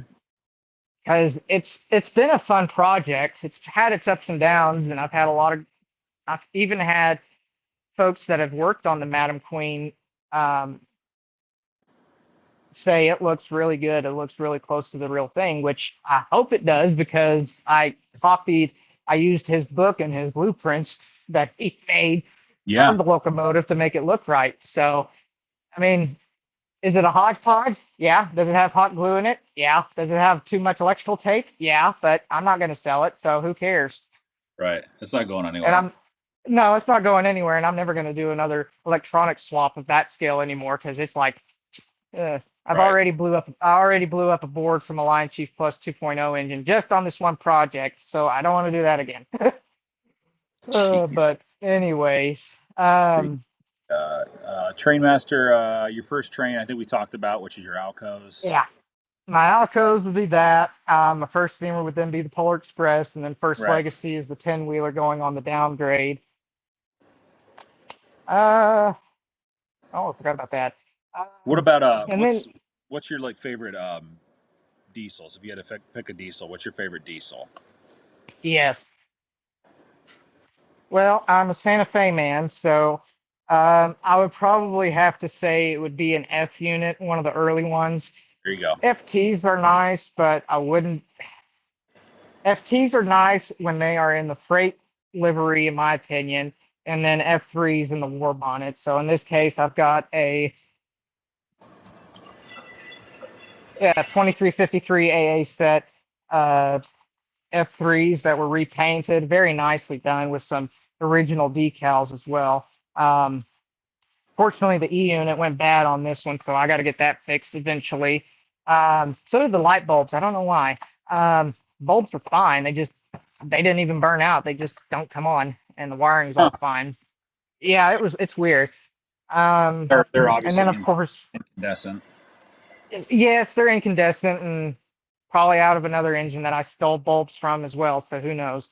Yeah. Um, and then I also have my dad's Nice. That's pretty. uh, Santa Fe F3s and the Freight Blue livery. So this is the variation that came out in the Richard Kuhn era. So they have the early rail sounds in the B unit, and it's got the electronic E unit. So it's just perfect. Nice.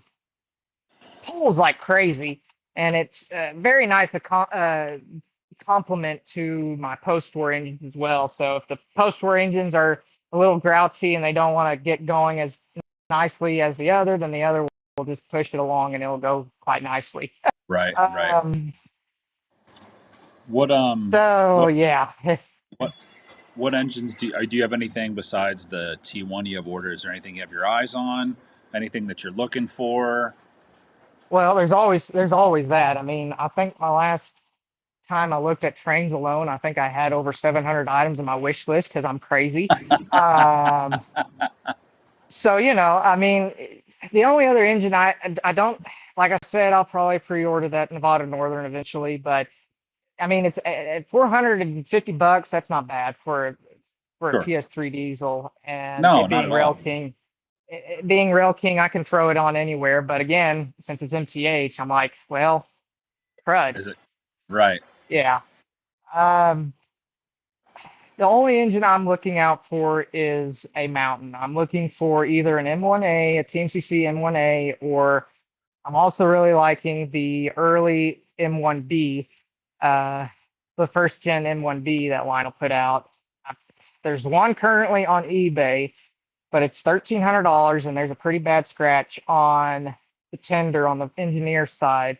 So, I mean, the seller does have an option to go and make an offer, but then again, there's always that case where, well, if you lowball them enough, they may just cuss you out and never give you another chance. So it's like, well, what do you do? Uh, What do you think it's worth? I talked to Jeremiah on the Discord, and he was saying that he's been seeing them go around between anywhere from 750 to retail, because retail was around, what did I see today? It was 1250, so it is over retail, and I'm thinking it's probably closer to maybe 800 since it's got that scratch, maybe a little bit more, closer to 1,000. I mean, my gut tells me get it, and then my financial side of my brain's like, if you get it, your rear is going to be in the fire for another year, and you don't need to do that. Yeah. So, but it's let's see. So Josh, what is Josh? Yeah, Josh. I have heard of the 246 Scout locomotive. I don't have any in my fleet, but I have definitely seen plenty of them in my uh what feels like short 15 years in the 15 plus years in the hobby. I've seen plenty of them. I mean, they're good runners, but they're just turn on the power and go, and they're plastic bodies, so it's not like you're getting anything crazy. But the fact that Lionel went ahead and actually made a product like that for, well, really to compete against Marks is pretty neat, and you can find them anywhere nowadays. I mean, you're not going to get $50 for one. You may even get lucky to get 20. So, Right. but they're good. They're good. And Okay. then Josh, you're also asking if I'm going to see 4014 this year. Probably, but I'm not going to go and chase it up to the East Coast. I'm not going to be like all the crazy foamers that just go and swarm Horseshoe Curve when she goes over it for a few minutes. Because Why? I was, why? I'll just watch the rail cam there that Virtual Rail Fan has when it And goes around, or there's just, going to be videos all over that. oh yeah, oh yeah. I mean, why go and visit it and spend the money for airline fares and hotel fares and whatever else when I could just sit home in my chair and enjoy it from from another crazy foamer's perspective. Because Um, I was saying, like, there's going to be those people that are just going to chase it everywhere. oh yes, oh yes. I mean, proof's in the pudding. I mean, how many videos between now and then 2019 when they revealed her Yeah. uh, on YouTube? I mean, it's crazy. I mean, they would go out from Cheyenne all the way to Ogden and back, and it's just like how many people were there.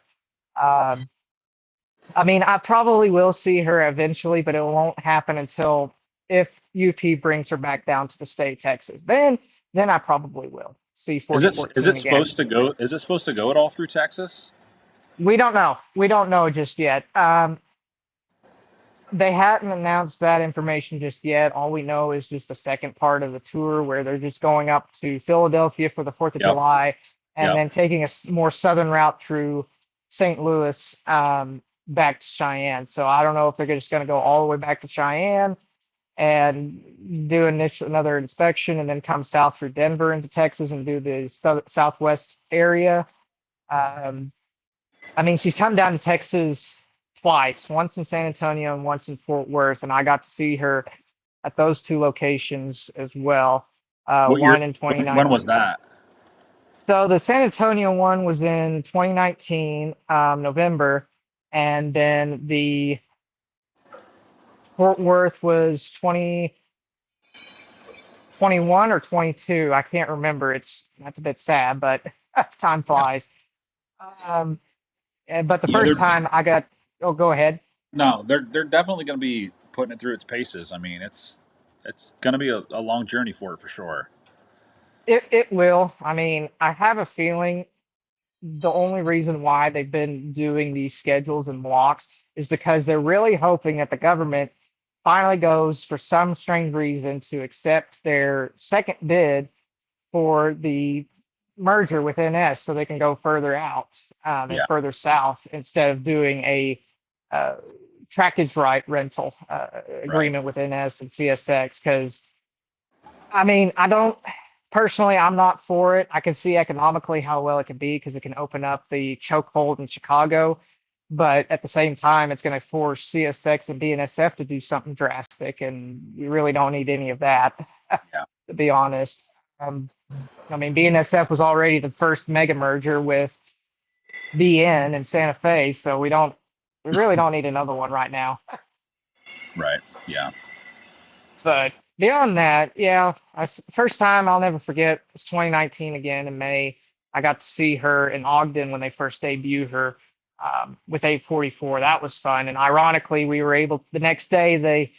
At that time they still had newspapers, and there's myself and my folks right in the background at the newspaper on the front article, and it's like, yep, I'm taking that home. I'm keeping that. So it's just, and it was a crazy time there as well. We woke up when did we wake up? We woke up at like 5 a.m. in the morning, got out there around 7 so I can see Ed, and I was able to go and see Ed Dickens in person. And I had my owner's manual for my Vision Line Big Boy, and I was able to get him to sign it. And he was very nice. He was nice but busy at the same time. He had a PR person right next to him, and they were kind of ushering him along. Sure. Well, yeah, it's kind of like royalty. Now, where is 844 right now? Yeah, she's in Cheyenne. She's still out at the Roundhouse or the back shops, the former UP back shops there in Cheyenne. Then 3985 is out at, oh, I can't remember the name of that shop. The Silva's shop, there it is. Um, where 5511, the 2102, Too, right. is being restored right now. But Are they the doing one any work on 3985 or 844? Are they doing maintenance service? I mean, what's going on with those two locomotives? From what I know, 844, I think she went through a 1472 after 2019. So I think she's back up and going. It's just they've been so busy with 4014 440. since she's Right. she's the big star of UP now. So Yeah. um she hadn't been coming out. And then 3985 is completely stripped. They've been doing a lot of good progress on that engine. They've built I-beam girders around the firebox and cab area so that they can build temporary platforms to do work on the stay bolts around the firebox, as well as the backhead, which I think right now they're currently working on the interior of the firebox, doing repairs on the inside of those sheets. But it almost looks identical to when 4014 was completely stripped down to bare gray metal and pieces everywhere. Rivets. So Yeah. just, yes, exactly, rivets. Um, I mean, 4014 is cool, but at the same time, there is a certain point where you just get a bit overwhelmed, which is Oversaturated. kind of, Yeah. yes, and that's kind of where I'm at with the newest release of the Vision Line Big Boys, because it's like, didn't we just have another set 2 years ago, and now we're getting another one? It's just Back another. again. And Well, what's ironic is, the thing with that I don't understand is, I mean, I get like 250, which I think that's going to be a really good engine. The variation with 4014 with the smoke deflectors, but I don't understand why they re-released 4004 when that just came out in 2023. Like agreed. they just did It's that road number. Do an oddball. Do like 4008 or not 4008, like 4003 or 4005. Do an oddball. just do one of the oddballs. I mean, they've done 4019, which was the only oil Right. burner with smoke deflectors at the time. That's fine. Muffins did the 4000 with the original big boy The script big on boy it. chalk mark. Yep. Yeah, which that review turned out pretty good. I was actually quite pleased with that review when I did that.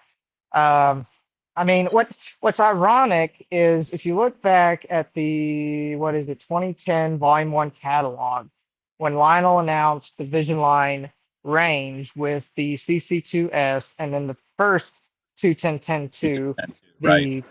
the 3000. Um, they stated as one of their marketing statements was, this is going to be products that have never been made in O gauge. They're going to have the best electronics, most innovative electronics and features that you've never seen. But most importantly, when they are gone, they're never going to be made again. Well, how many big boys have we made? What are we on? How many really? Three, four? This will be the Vision third line. This is Vision line. third Vision. They did Yeah. what? Legacy, and what year did they do Legacy? So they did 2019. two. They did two legacies, one in 2006 for the JLC series, and Right. then they did another one in 2019. Yeah, again, Yeah. the same year that 4014 came out. So they went like, "Yep, we're gonna go and put another big boy." And Right. to be fair enough, when I first heard of that rumors they're going to put out another big boy, I thought it was another Vision line, and that same thought in my head. Well, there goes the value of my own Vision line big boy because they said they were never going to make another one. Once it's gone, they're gone, and here comes Too another big much boy. demand. So There's too much demand. Too much money to be made. yes, I mean there's going to be a point where that bubble bursts, but I think there's just uh, too many people that hadn't heard about it, and then when they do, because something else comes up, then it's like, well, here we go. Yeah. So I don't know. I love my big boy. I think the pop-off valve feature was definitely a good add-on to the last release of Vision Line Big Boys. I thought that was great. I thought the sounds in this recent release of Vision Line Big Boys were nice, a little nicer than even my own. But at the same time, there were a few other problems. Like I really didn't quite like how bright the marker lights were, like a lot of other Right. people and a few other engines. Yeah. They're just a little too bright for me. And then on top of that, they just some paint problems that were a little different. But again, nothing too new from what we've been seeing from Lionel lately. So it's like, okay. Well, I heard too that with this new one that the sounds are going to be different. I guess they're changing the baffles in them, like they're going to be more Mm, robust. I heard that. I heard also like the 250 one's going to actually have the crew for the crew talk okay. dialogue, which I mean would make sense. Like if you're going to do it, you might as well go all out and do that. Yeah, you might as well. I mean, because they did it. What other engines do you do that with? Strasbourg 90. They did it with six. I think they did it with 611, 765. Yeah, they did it those. I don't know if there was any other ones that they did that they actually had the specific, the actual, One. engineer. Yeah, well, okay, no, there is another one. 765. They did a Yeah, civic. They did 765. that was the 2015 release, if I remember Yeah, correctly, when they did that. So, right. um, there's that. But beyond that, no, there's not a lot of other ones. So, okay, now that's nice. If you can drag Ed off the cab long enough to go and get Right. into a To get him recording get his studio. voice going. Right. Yeah. Exactly. So that there's that. I mean, it's all fine. I mean, was I ecstatic when they came back out with 3000s again in 2020? Yeah. When I saw Yeah. that Lionel accidentally leaked it on their store under a different locomotive name, they just posted the photos. I was like, oh yeah, I'm getting one. I don't care if I don't have the money. I'm getting one. I waited for 10 years. I'm getting one. What did they What did So they I did. retail? What did those retail for? That version. 2500 was MSRP for all of them. Lately, even the 3001, I've been seeing people try to ask for 4500 to 5 grand. Yeah, which is ridiculous because I don't even believe it would be even worth that price because yeah, it's unique and it's got some of the most separately applied detail I've ever seen on a model, even more than a Vision Line Big Boy because of the era. But at the same time, it doesn't have as much features as that engine, and it doesn't have as much of a hype as compared to the Big Boy. So it's like, where'd you get that number? Right. Do you think they'll run it again? Uh, I don't think they will. I think it's going to be another tenner before they go and come back with it again because it's just one of those different unique engines. I mean, they got a few of the they fixed the mechanical problems from the first release. It's not as jittery.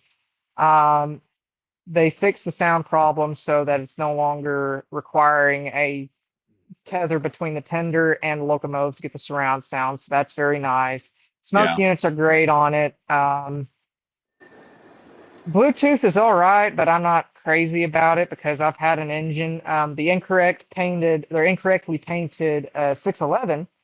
That locomotive, when I got it on my layout from my friend, I put it on and it was running great, and then all of a sudden it died. And apparently the Bluetooth board was sending a feedback to the RMC control board and fried the control board. So I had to go and send that board to Gunrunner John up north, since he's got a test fixture for the MTH and Lionel boards.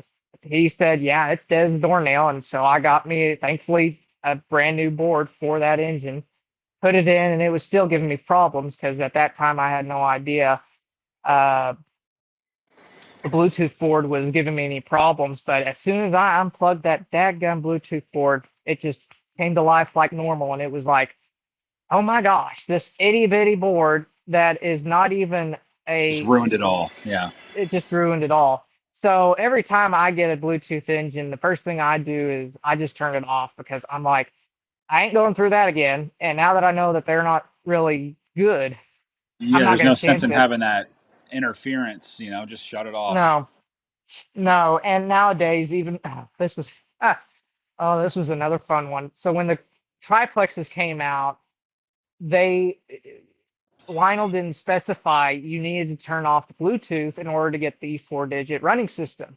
That was So terrible. Yeah, because the back wheels would drag. yes, well, even then, when it wasn't even in a 4-digit, if you were just running it purely on the base three, it was the rear set was off. And I was asking my friend, "Hey, are those back wheels? Does it look like they're moving at a different speed than the front set?" And he was like, "No, I think it's just an optical illusion." And then kissed my rear when I go and see other people asking about it. I'm like, I ain't going crazy. Dang. Well, yeah, I But know that for me, well, with the newer big boy, I think that the first couple, the Class A, the newer big boy, and the yeah, triplex, they they hated 4-digit. They went they did. respond. They didn't talk well. Like I said, the black back wheels would drive on the triplexes. I have one of those. The Class A Yeah, one wouldn't go. The 4012 that I have, it won't even program in 4-digit. You'd have to just go right into strict 2-digit legacy. yeah. And I understand the 4-digit. It's great because my friend has about probably close to 300 engines. So he's Yeah, maxed you're out his over 100, 990s. right? You Yeah, need those four he's back. IDs. For, Exactly. But what hurts us the most is we try to program it in, and one of the features is supposed to be, well, if you have a 4-digit engine, it's supposed to automatically get the information from the locomotive and put it onto your right, device. onto But your right. it's never done that for us. We Yeah, have to manually go in there and add take a everything. photo. Yep. Yeah, it's been horrible from day one, and I haven't enjoyed it. Honestly, every time somebody asks me whether to get a base three or not, I always say, don't do it because I don't trust them for one thing. I've had multiple engines run off on me, even now with the most latest updates. Some engines don't even stop when you set the throttle to zero if you don't slide the bar just right. Um, you just don't get good control with any engine whatsoever as compared to even a Cab 1L. Then again, it could be just me being physical. I like having a physical handheld remote with me That because I like tactile. that. Right? Yes. So honestly, I don't suggest the base three. It was a great idea on paper when they came out with it until they raised the price right before it came out, and then the problems started happening. Now, granted, I'll give Lionel credit; they have been trying to work on it, and they did try to go and beat the snot out of the prototype by taking it out to the New Jersey high railers before they Yeah. lost their property. But apparently, they didn't do enough because it. Oh, I hate that thing. That unfortunately, like for me, that's how I run my layout. But yeah, like there's times where Like if I'm using the app and you don't throttle, if you throttle all the way down, it'll still crawl. You just have to hit it in reverse, and then it'll. It's very finicky. You know, it doesn't have that like you said, that tactile feel or whatever, those types of things, and Yeah. it can be buggy. You know, sometimes I'll open it up and I'll go to move, and then it'll just like disconnect, and then you got to hit the Wi-Fi again, then it'll pop Yep. back up. So you're just Yep. kind of like, and two with the programming, it's like you think with 4-digit, you put it in, up pops the image, up pops what it is, and And it you're good doesn't to do go. that. And Yeah. it's we're what on 4 years since they've announced that, over 4 years. Let's 2022, I see. think they announced it They in the announced it book. with with yeah, they announced it with Class A. the Class A, and yeah, that was 2022 because that's when I went to York that fall. Yeah, yeah. So yeah, it's been an uphill battle. Because where I live, the only other hobby shop we have is in Oklahoma City, and that's a hobby town, I think. So we get everybody from New Mexico, the Panhandle, even Amarillo, which is just 2 hours north from me, and even some people down south as far as San Antonio sometimes. And they keep asking questions to the guys up there at my local shop, and then they call me and I'm being like, why the hey did they go and pick up one of those pieces of technology junk? And then I have to go back through my brain. Okay, what did I do to go and get his fixed? That's also happening with theirs, and it's been a nightmare. But thankfully, only had to fix two or three, so it's been okay. But I don't like Lionel also discontinuing the Cab 1L base. That was a bad decision. Right. Yeah. That was a bad See, decision. There was a lot. see, Jeff says, so I'm sort of new, but I have to ask, is the big boy the only thing that is happening in O scale? Because it's the only topic on all YouTube O scale influencers not being snarky. I'm just curious. No, I just think a lot of people are just talking about it just because it's doing its coast to coast thing. There's a lot of good stuff coming out. I think once you start seeing like the back end of the year here, you know, there's some really good releases coming out. You got Alleghenies, you got T1s, you got K4s. Yep. There's a lot of good stuff that's coming out. I'm really excited for the K4s, and also I the T. Yes, I'm excited for the K4s as well. I had to give up my pre-order for it. Ironically, I got an email today from the Muffin Man where I ordered it from because I did a pay over the month and I had put $150 down, and I finally got a email back from him today saying you have $150 credit with us. Please spend, and so I did. So, So how does he do that? Are you able to like pay for it as you go, or what? yes, so how he has it set up, it was a little confusing at a few points because one page on his website says this and the other page says that. But long story short is after you make a pre-order, you go in, email him, and ask that you would like to pay it under layaway, and he'll create a PayPal portal for you, similar to what Third Rail does nowadays. And you could go in and it has the final total of what you're going to need to pay. And then you can just go and put in how much you want. Now, you do need to pay, I think, 30 days after, you need to finish all payments 30 days after the item has shipped out and arrived to Right. you. Um, so at that point in time, for me, this big old beast was eating my wallet more than I wanted it to, so I ended up having to cancel that pre-order Right. for a K4. And since I had $150 put down, well, got to.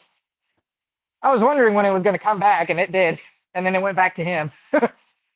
But So basically, you can set up a layaway buy like purchase. You can do that like right away after you pre-order.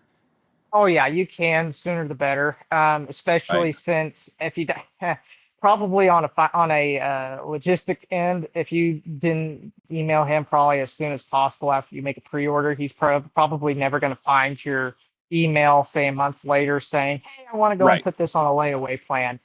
But Right. it was easy. I was a little disappointed that it instead of it being a direct redeposit into my Refund. Yeah. account through PayPal, it was instead a in-store $150 credit where I can Yeah. only use it on In-store his purchases. site. That was a little iffy on my end, but then at the same time, I'm like, well, I did mess him over, so I might as well. Does he charge any interest on that? Um, no, he doesn't charge any interest. It's not. It, he would probably get pretty upset if you don't finish paying it after you get the item and you'd be on that Right. Yeah. 30-day Right. period. Uh, Understandable, but no, there was no interest whatsoever, if I remember correctly. I mean, I put $150 down and I got $150 back. Um, and then I gave 140 back to him today for uh free RMT reefers. So it's like, well, okay. Yeah. He got you. He knows what he's So doing.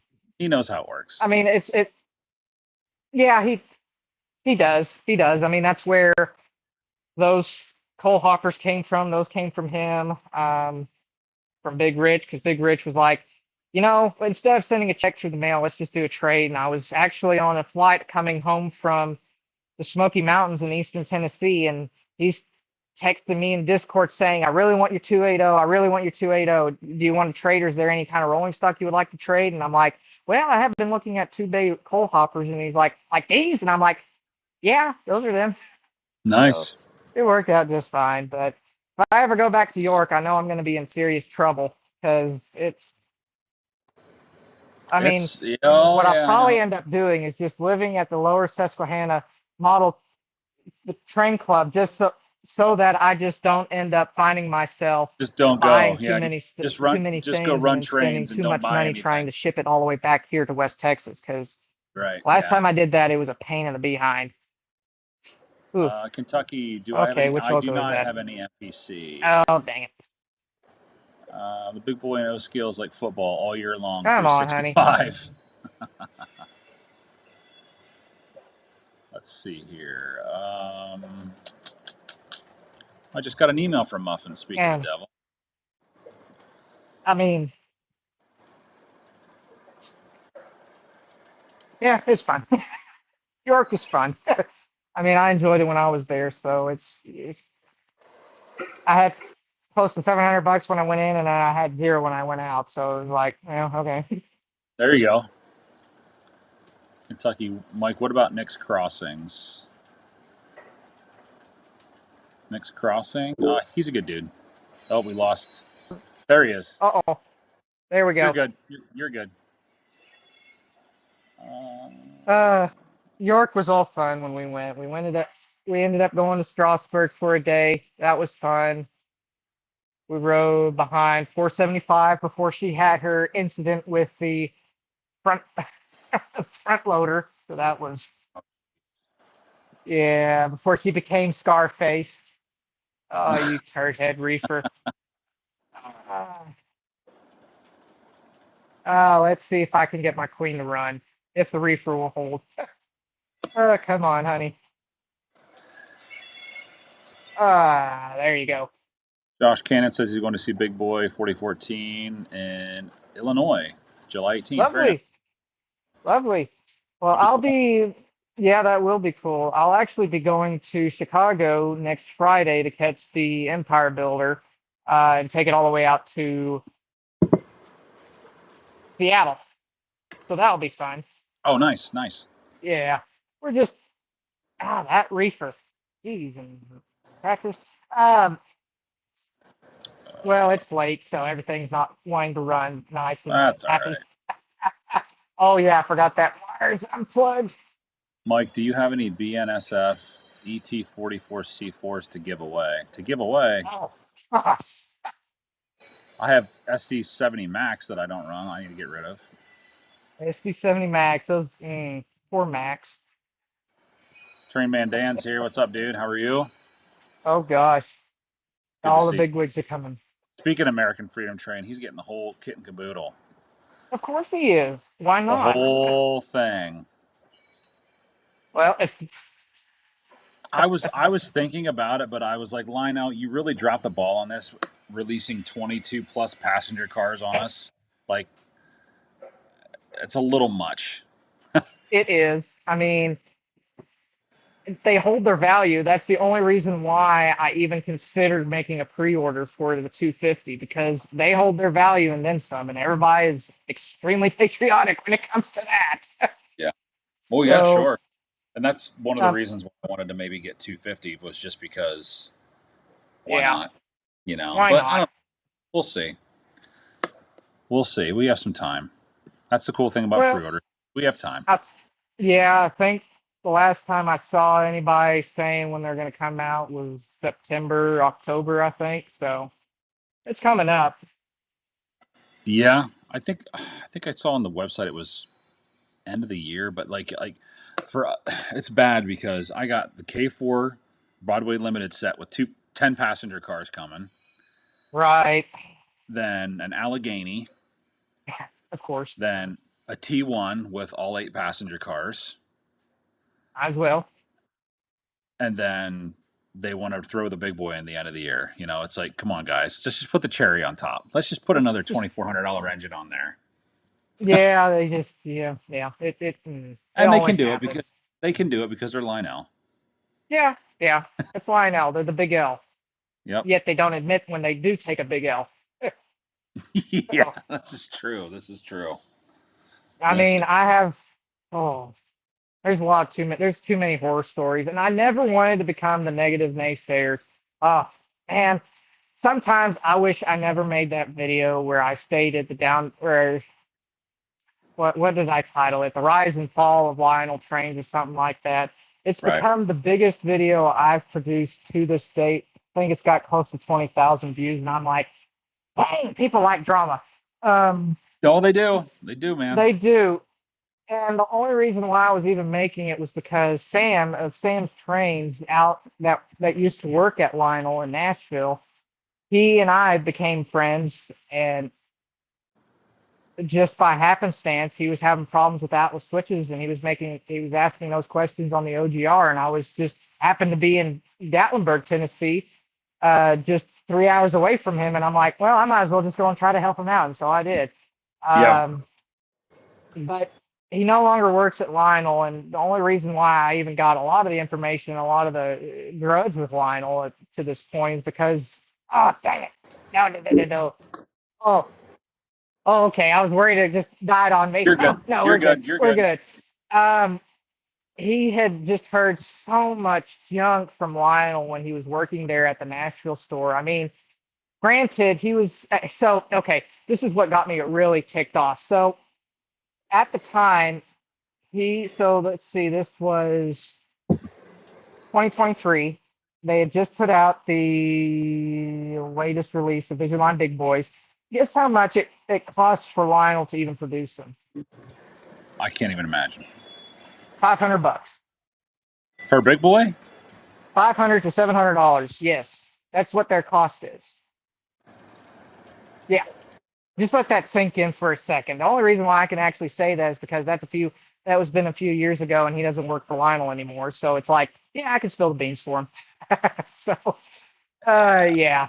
And the only reason why I know that is because he was actually kind enough. So he and a few other guys up there at the shop, what they were doing was they were allowed to order anything they wanted from Lionel under that price, under the manufacturing price. So 90% of his stuff that he's got, like the entire 20th Century Limited passenger set with the Dreyfuss Hudson, he got that, all of that under for manufacturing price. And he was like, well, if it's something that I'm not ordering, then you're more than welcome to go and order it under mine.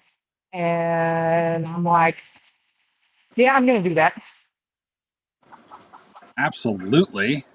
But anyways, long story short, Lionel didn't like that in North Carolina. They were ordering more stuff for themselves than for the store. And so they were like, yeah, we got to stop this. So they put more restrictions and they told him, well, if you want this item, then you're going to have to pay 50% off of MSRP. So still a crazy good deal, but not as much Right. as manufacturing. Um, but he too had enough of Lionel's nonsense. I mean, next, a gremlin. Give me a sec. You're good, You man. You're know, good. dang 10 wheeler caught up to the H10. Oh, well, that's fine. Mav Queen's running pretty good, so I'll just let her run for the rest of the stream.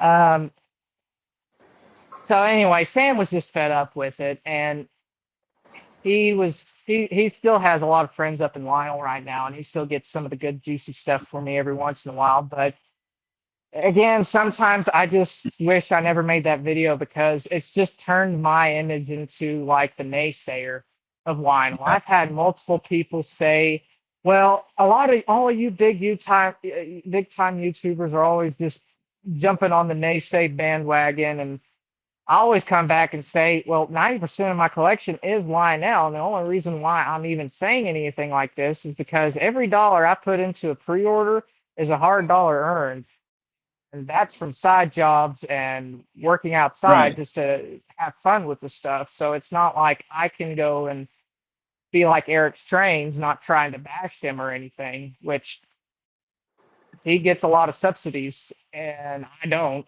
I just make the best of what I can do. Mhm. So it's just an up and down battle, and I sometimes it just criticism, tough love, and it just needs to be added to the pot and hope for the Right. best. I mean, I Yeah. I mean, hated to make it's it, but I like made it. we're all we all, it's like it's not just, and it doesn't just happen. It doesn't just stop with trains.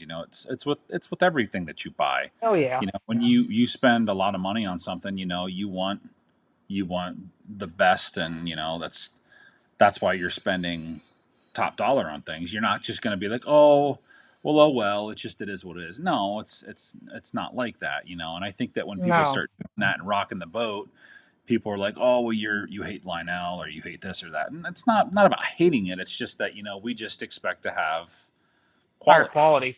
Yeah, Exactly. I mean, it's not rocket science, and it's not trying to be. It's not like we're like, well, if I get something from Lionel, and it's happened where pieces are off and you just put them back yep, on, whatever, that stuff happens, but when stuff's not running or whatever it is, people will get upset about it, rightfully so, because it's their hard-earned money, and not everybody yep, has the same income as some other people or whatever it is. They might have been saving up 2 years for that engine or whatever, and they want to have the best that they can get with their money. It means a lot to them. yep, yep. I mean, and then nowadays, Sam also told me the tariff, the only Lionel actually wasn't being as heavily affected by the tariffs as a lot of people were actually assuming.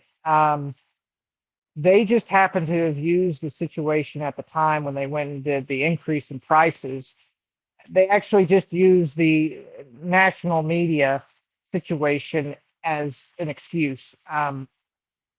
I couldn't outright say it because, again, it was hearsay, but from what Sam was getting from the inside of Lionel, it didn't surprise me. And I mean, what stunk the most was, especially with Charles Rowe, my friend had ordered close to 10 ET44s pre-ordered.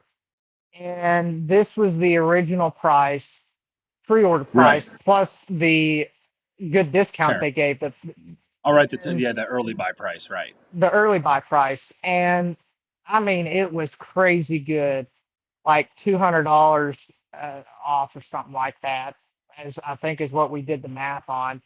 And he ended up getting an email from Charles Rose saying that, well, we're having to up the price, and it ended up being right back to MSRP. They didn't even give him his Yep. discount back. Yeah. Right. And it's like, that's That happened to me. fine. That happened to me too. I mean, that's fine. I understand you have to make a business, but at the same time, if you want to keep your business, you need to be right to your customers and uphold the agreement that said customers make when they go and make the pre-order. But yeah, that really rubbed us the wrong way, and it hurt my local shop as well because they do not get enough inventory. They actually order it from a third-party source, Heartland Hobbies, and then they go and hope and pray they get to sell the stuff. And because of that, they don't get any of the discounts. I think the owner only gets 10% off of MSRP, and that's it. So he has no room for margins, no room for any discounts. Um, and he has, and for the longest, if you did a pre-order, he required 100% up because you never knew what was going to happen. So, and Right. it being again just the single best shop in this region, it's like, why were you shooting us in the foot? And then on top of that, no longer allowing us to get parts for broken locomotives and becoming service centers, it just shot us in the foot horribly. So it was a very much a culmination of hearing what Sam's been telling me from the inside, seeing what's been happening on the outside from the buyer's perspective, and seeing what my friend's getting. It just ended up being a mushroom of problems that I was like, yeah, this is gonna be my big video project for the summer. I'm gonna get it done. And I did, and it still is. Oh gosh, my phone wouldn't stop dinging with how many comments on the very first day. Oh my gosh, I would refresh thinking I'd answered all the questions and made all the comments back, and then there'd be 10 more, and it was like, yeah, Yeah. That's when you know you're making some traction, making some noise. It's because apparently, people. yeah, Yeah, I mean, it's good to put stuff like that out sometimes, and sometimes it needs to happen. Unfortunately, it's just the way of the land, and it is. but It is it is. I mean, gonna make an impact? Sure, it could, but it's I don't know. It's a tough subject to it kind of it swallow and things like that. So it is. And then at the end of the day, it's just a bunch of old guys, well, young and old guys playing around with four trains that just happen to be very expensive. But when you hold a 126-year-old name, you claim to have X, Y, and Z, you better hope and pray you hold up that X, Y, and Z, or you're going to get persecuted left and right. I mean, I never wanted to become a YouTuber. I never wanted to become somebody like I am right now. I mean, I don't, compared to some of the bigger guys like Ben and Eric, I've got nowhere near as much clout, as they would say. I mean, I get no deals. I get nothing. I just work hard, and if I can't make a pre-order, I just cancel it. yeah, I can't afford any of those big old massive sets like the Big Boy Reefer set at $4,000. I can't even touch that. yeah, right. But I mean, I don't know. Sometimes Just it works out, the moral of the game. It's just whatever you want to have fun with. Just have fun and with the stuff that you have, and if there's stuff that you really want, it's try to save for it as much as you can, and put stuff away, and hopefully it'll be there indeed. later on. Indeed. I mean, the only reason why I'm doing so many weathering jobs and purchasing an engine from trains to then eventually weather for a friend, is so that I can just keep going and just keep having fun. I mean, I busted my first airbrush air pump a couple weekends ago, so I had to get a new one. That hurt the budget, but here I am. I'm still cooking. Right, right. Um,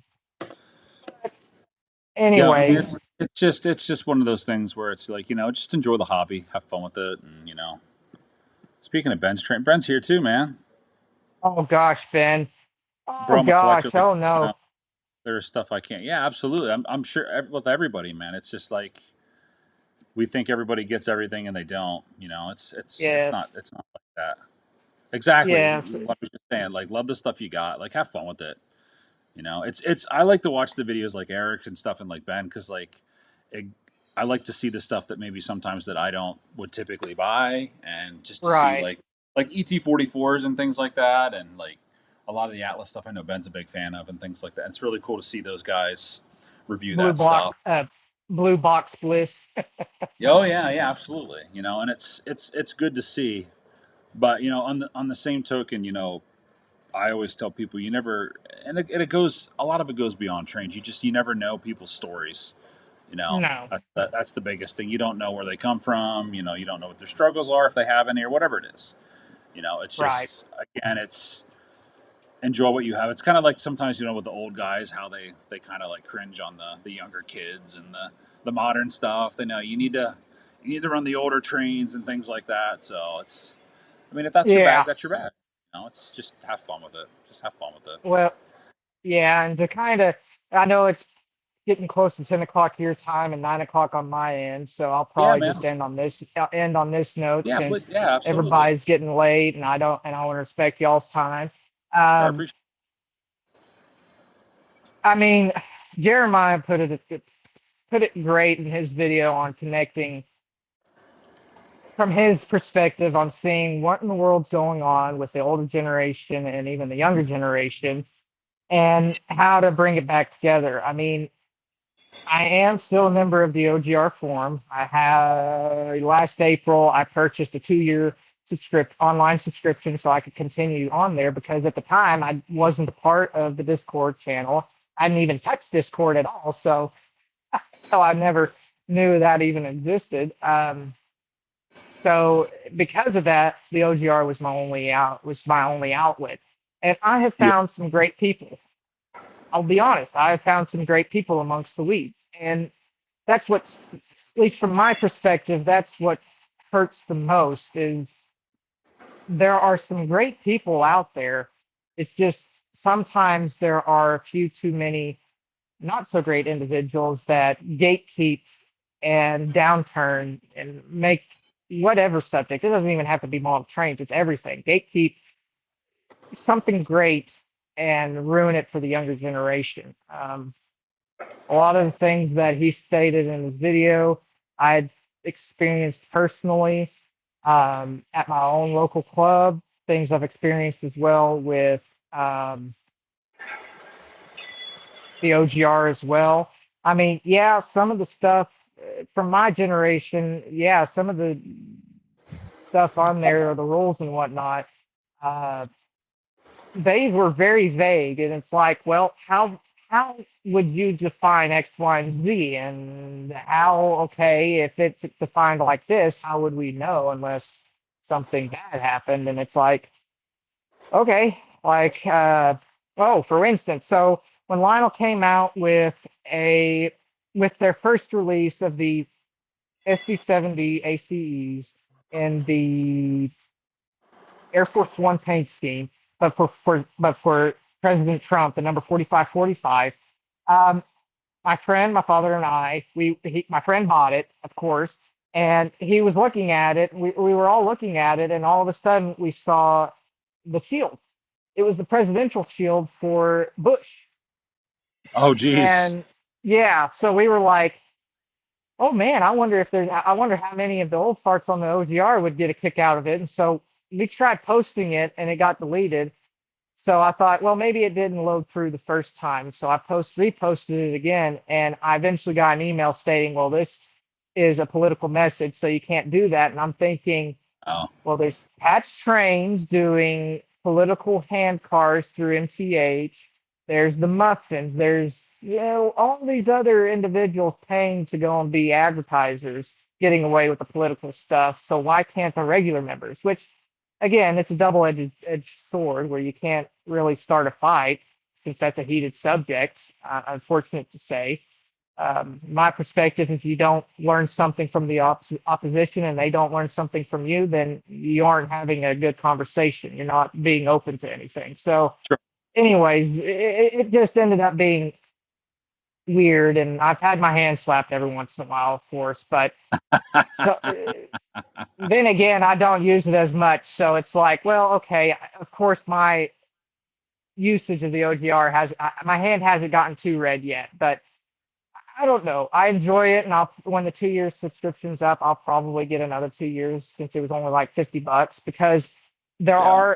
there are still a good amount of individuals out there that are helpful, like Gunrunner John. He has helped me multiple times on projects, like that NWJ board. He helped me out with an MTH locomotive, and if I hadn't been a member of the OGR, I would never have known he existed. So Sure. there's good, there's bad, but there also needs to be some better balancing, especially since it's a one-sided street in a lot of those forums. And there really doesn't need to be any form of gatekeeping when it comes to anything, because if you can't adapt, then you're just going to pass on and you're never going to get anywhere. Um, I We'll mean, I'm eventually only pick. We'll eventually pick the reins up. I mean, hopefully, and I yeah, think we are getting there. I think it's going to be your generation that's going to pick it up before mine, because I'm only 22 and I'm still kicking, and I've still got a lot of life left in me, hopefully. Yeah, sure. So it's probably not going to be my generation just yet, but hopefully mine will still be around to the point where we can pick it right back up. But I mean, Gen X will hopefully keep it going. Yeah, but it's all good, man. Everything's good. Just have fun. Oh yeah, I mean, if it wasn't for my college classes, I'd be doing a lot more work down here, and instead I'm just making messes. I get it. That's all good, man. Well, hey, man. Thanks for coming on, man. I really appreciate it, and Oh, you're welcome. we'll definitely we'll do this again for sure. I think it's Oh yeah, great. Do more talking and keep watch me. conversation going. Yeah, and watch me scramble when a train bumps into the rear end of its Yeah. co-part. Hey, it happens, dude. I had my GG1 hit the floor once, so it's all good, man. It's all good. I heard something about that, and I didn't know, and I didn't catch the full story. So don't tell me Yeah. anymore because I don't want to. I don't No. want to feel the pain. I don't want to No. feel the So pain. it was just envision GG1 and concrete floor. I have a similar story, but it wasn't my engine, and it was a G Uh, scale one-off engine as well, so it was even more costly. but luckily, I put it through its quality control because it didn't do anything to it. Didn't damage anything. No, Not a well, thing. And it landed on top with the pantographs. on yeah, like on the pantographs. Nothing happened to him. And I Oh was like, man, now okay. that's All right. I was like, all right, Lionel, you got this one right.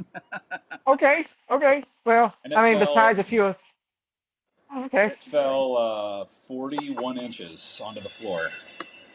Okay, well, my layout's about 32, so and then my friend's is about 53. So yeah, yeah, yeah, okay.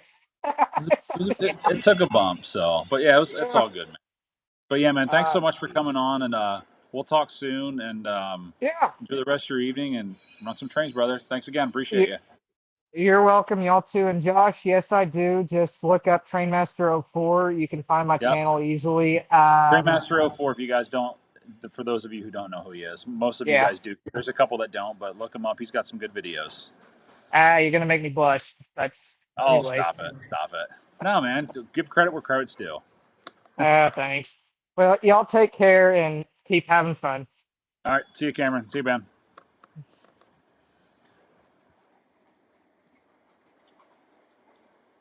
All right, boys. That was fun. Spends too much. I like that. Spends too much. Very nice. Mad Train got banned from the OGR for not paying his subscription. How dare you?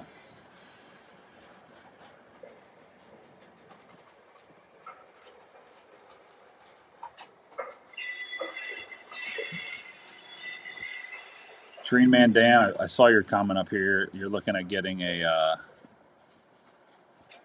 big boy. Just get them both.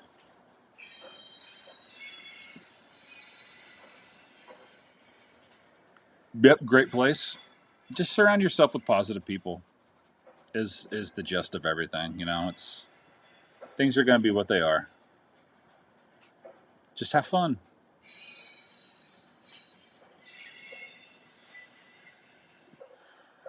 Doc says, had my TMCC PRR S1 try to push the lower Susquehanna Bridge back down. Nice. Very cool.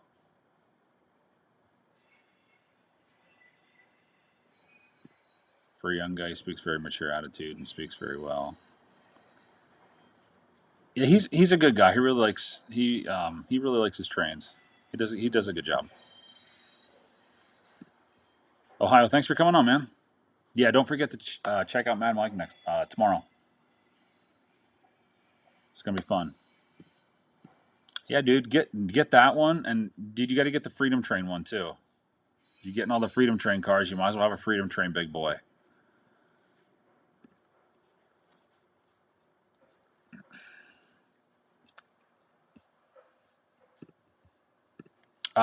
So again, guys, tomorrow's Mad Mike. Next Wednesday, we're having on another guest, which gosh, let me make sure I got this thing on here real quick. So anyway, yeah, next Wednesday, we're going to have the Model Railroad Show on. I'm pretty excited for that one. Same time, same channel, probably on around 8:30. We'll be on the stream about 7:30, get about an hour in, and then we'll have the model train guys on, and that's going to be fun. That's going to be a good time. Is it Trainmaster 04? Yeah, that's him, Josh. Yep. Cody's got my number. Hit me up, man. Blood initiation fee kind of stuff right now. The blood initiation fee. Jesus mighty. What's wrong with you?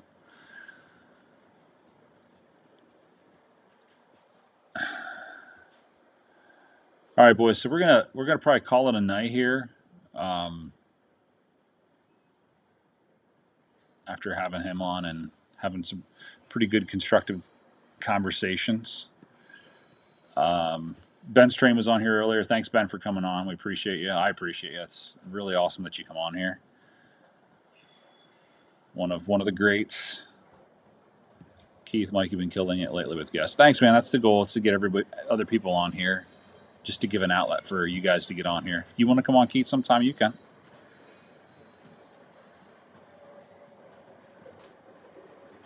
Mad Mike, I don't remember if you should answer. I don't remember if you answered, but you should do a train cam shot again, powered B unit.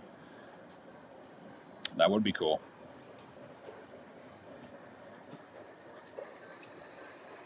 Dave, the next man. Radar, it's always good to see you.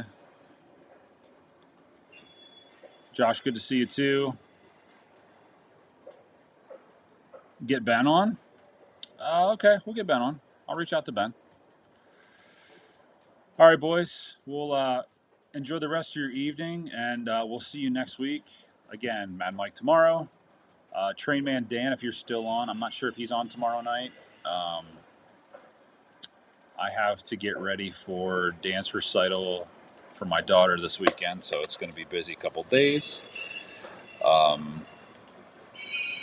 So I don't know. Sometimes Trainman has me on or wants to have me on. So yeah. Anyway, hopefully I'll get to check out Mad Mike's. Like I said, I have dance recital practice for my daughter, and some other stuff going on. So run some trains, have fun, guys, and take care of each other. Enjoy running trains. Buy what you like, and have fun. All right, boys. Have a great night, and we'll see you.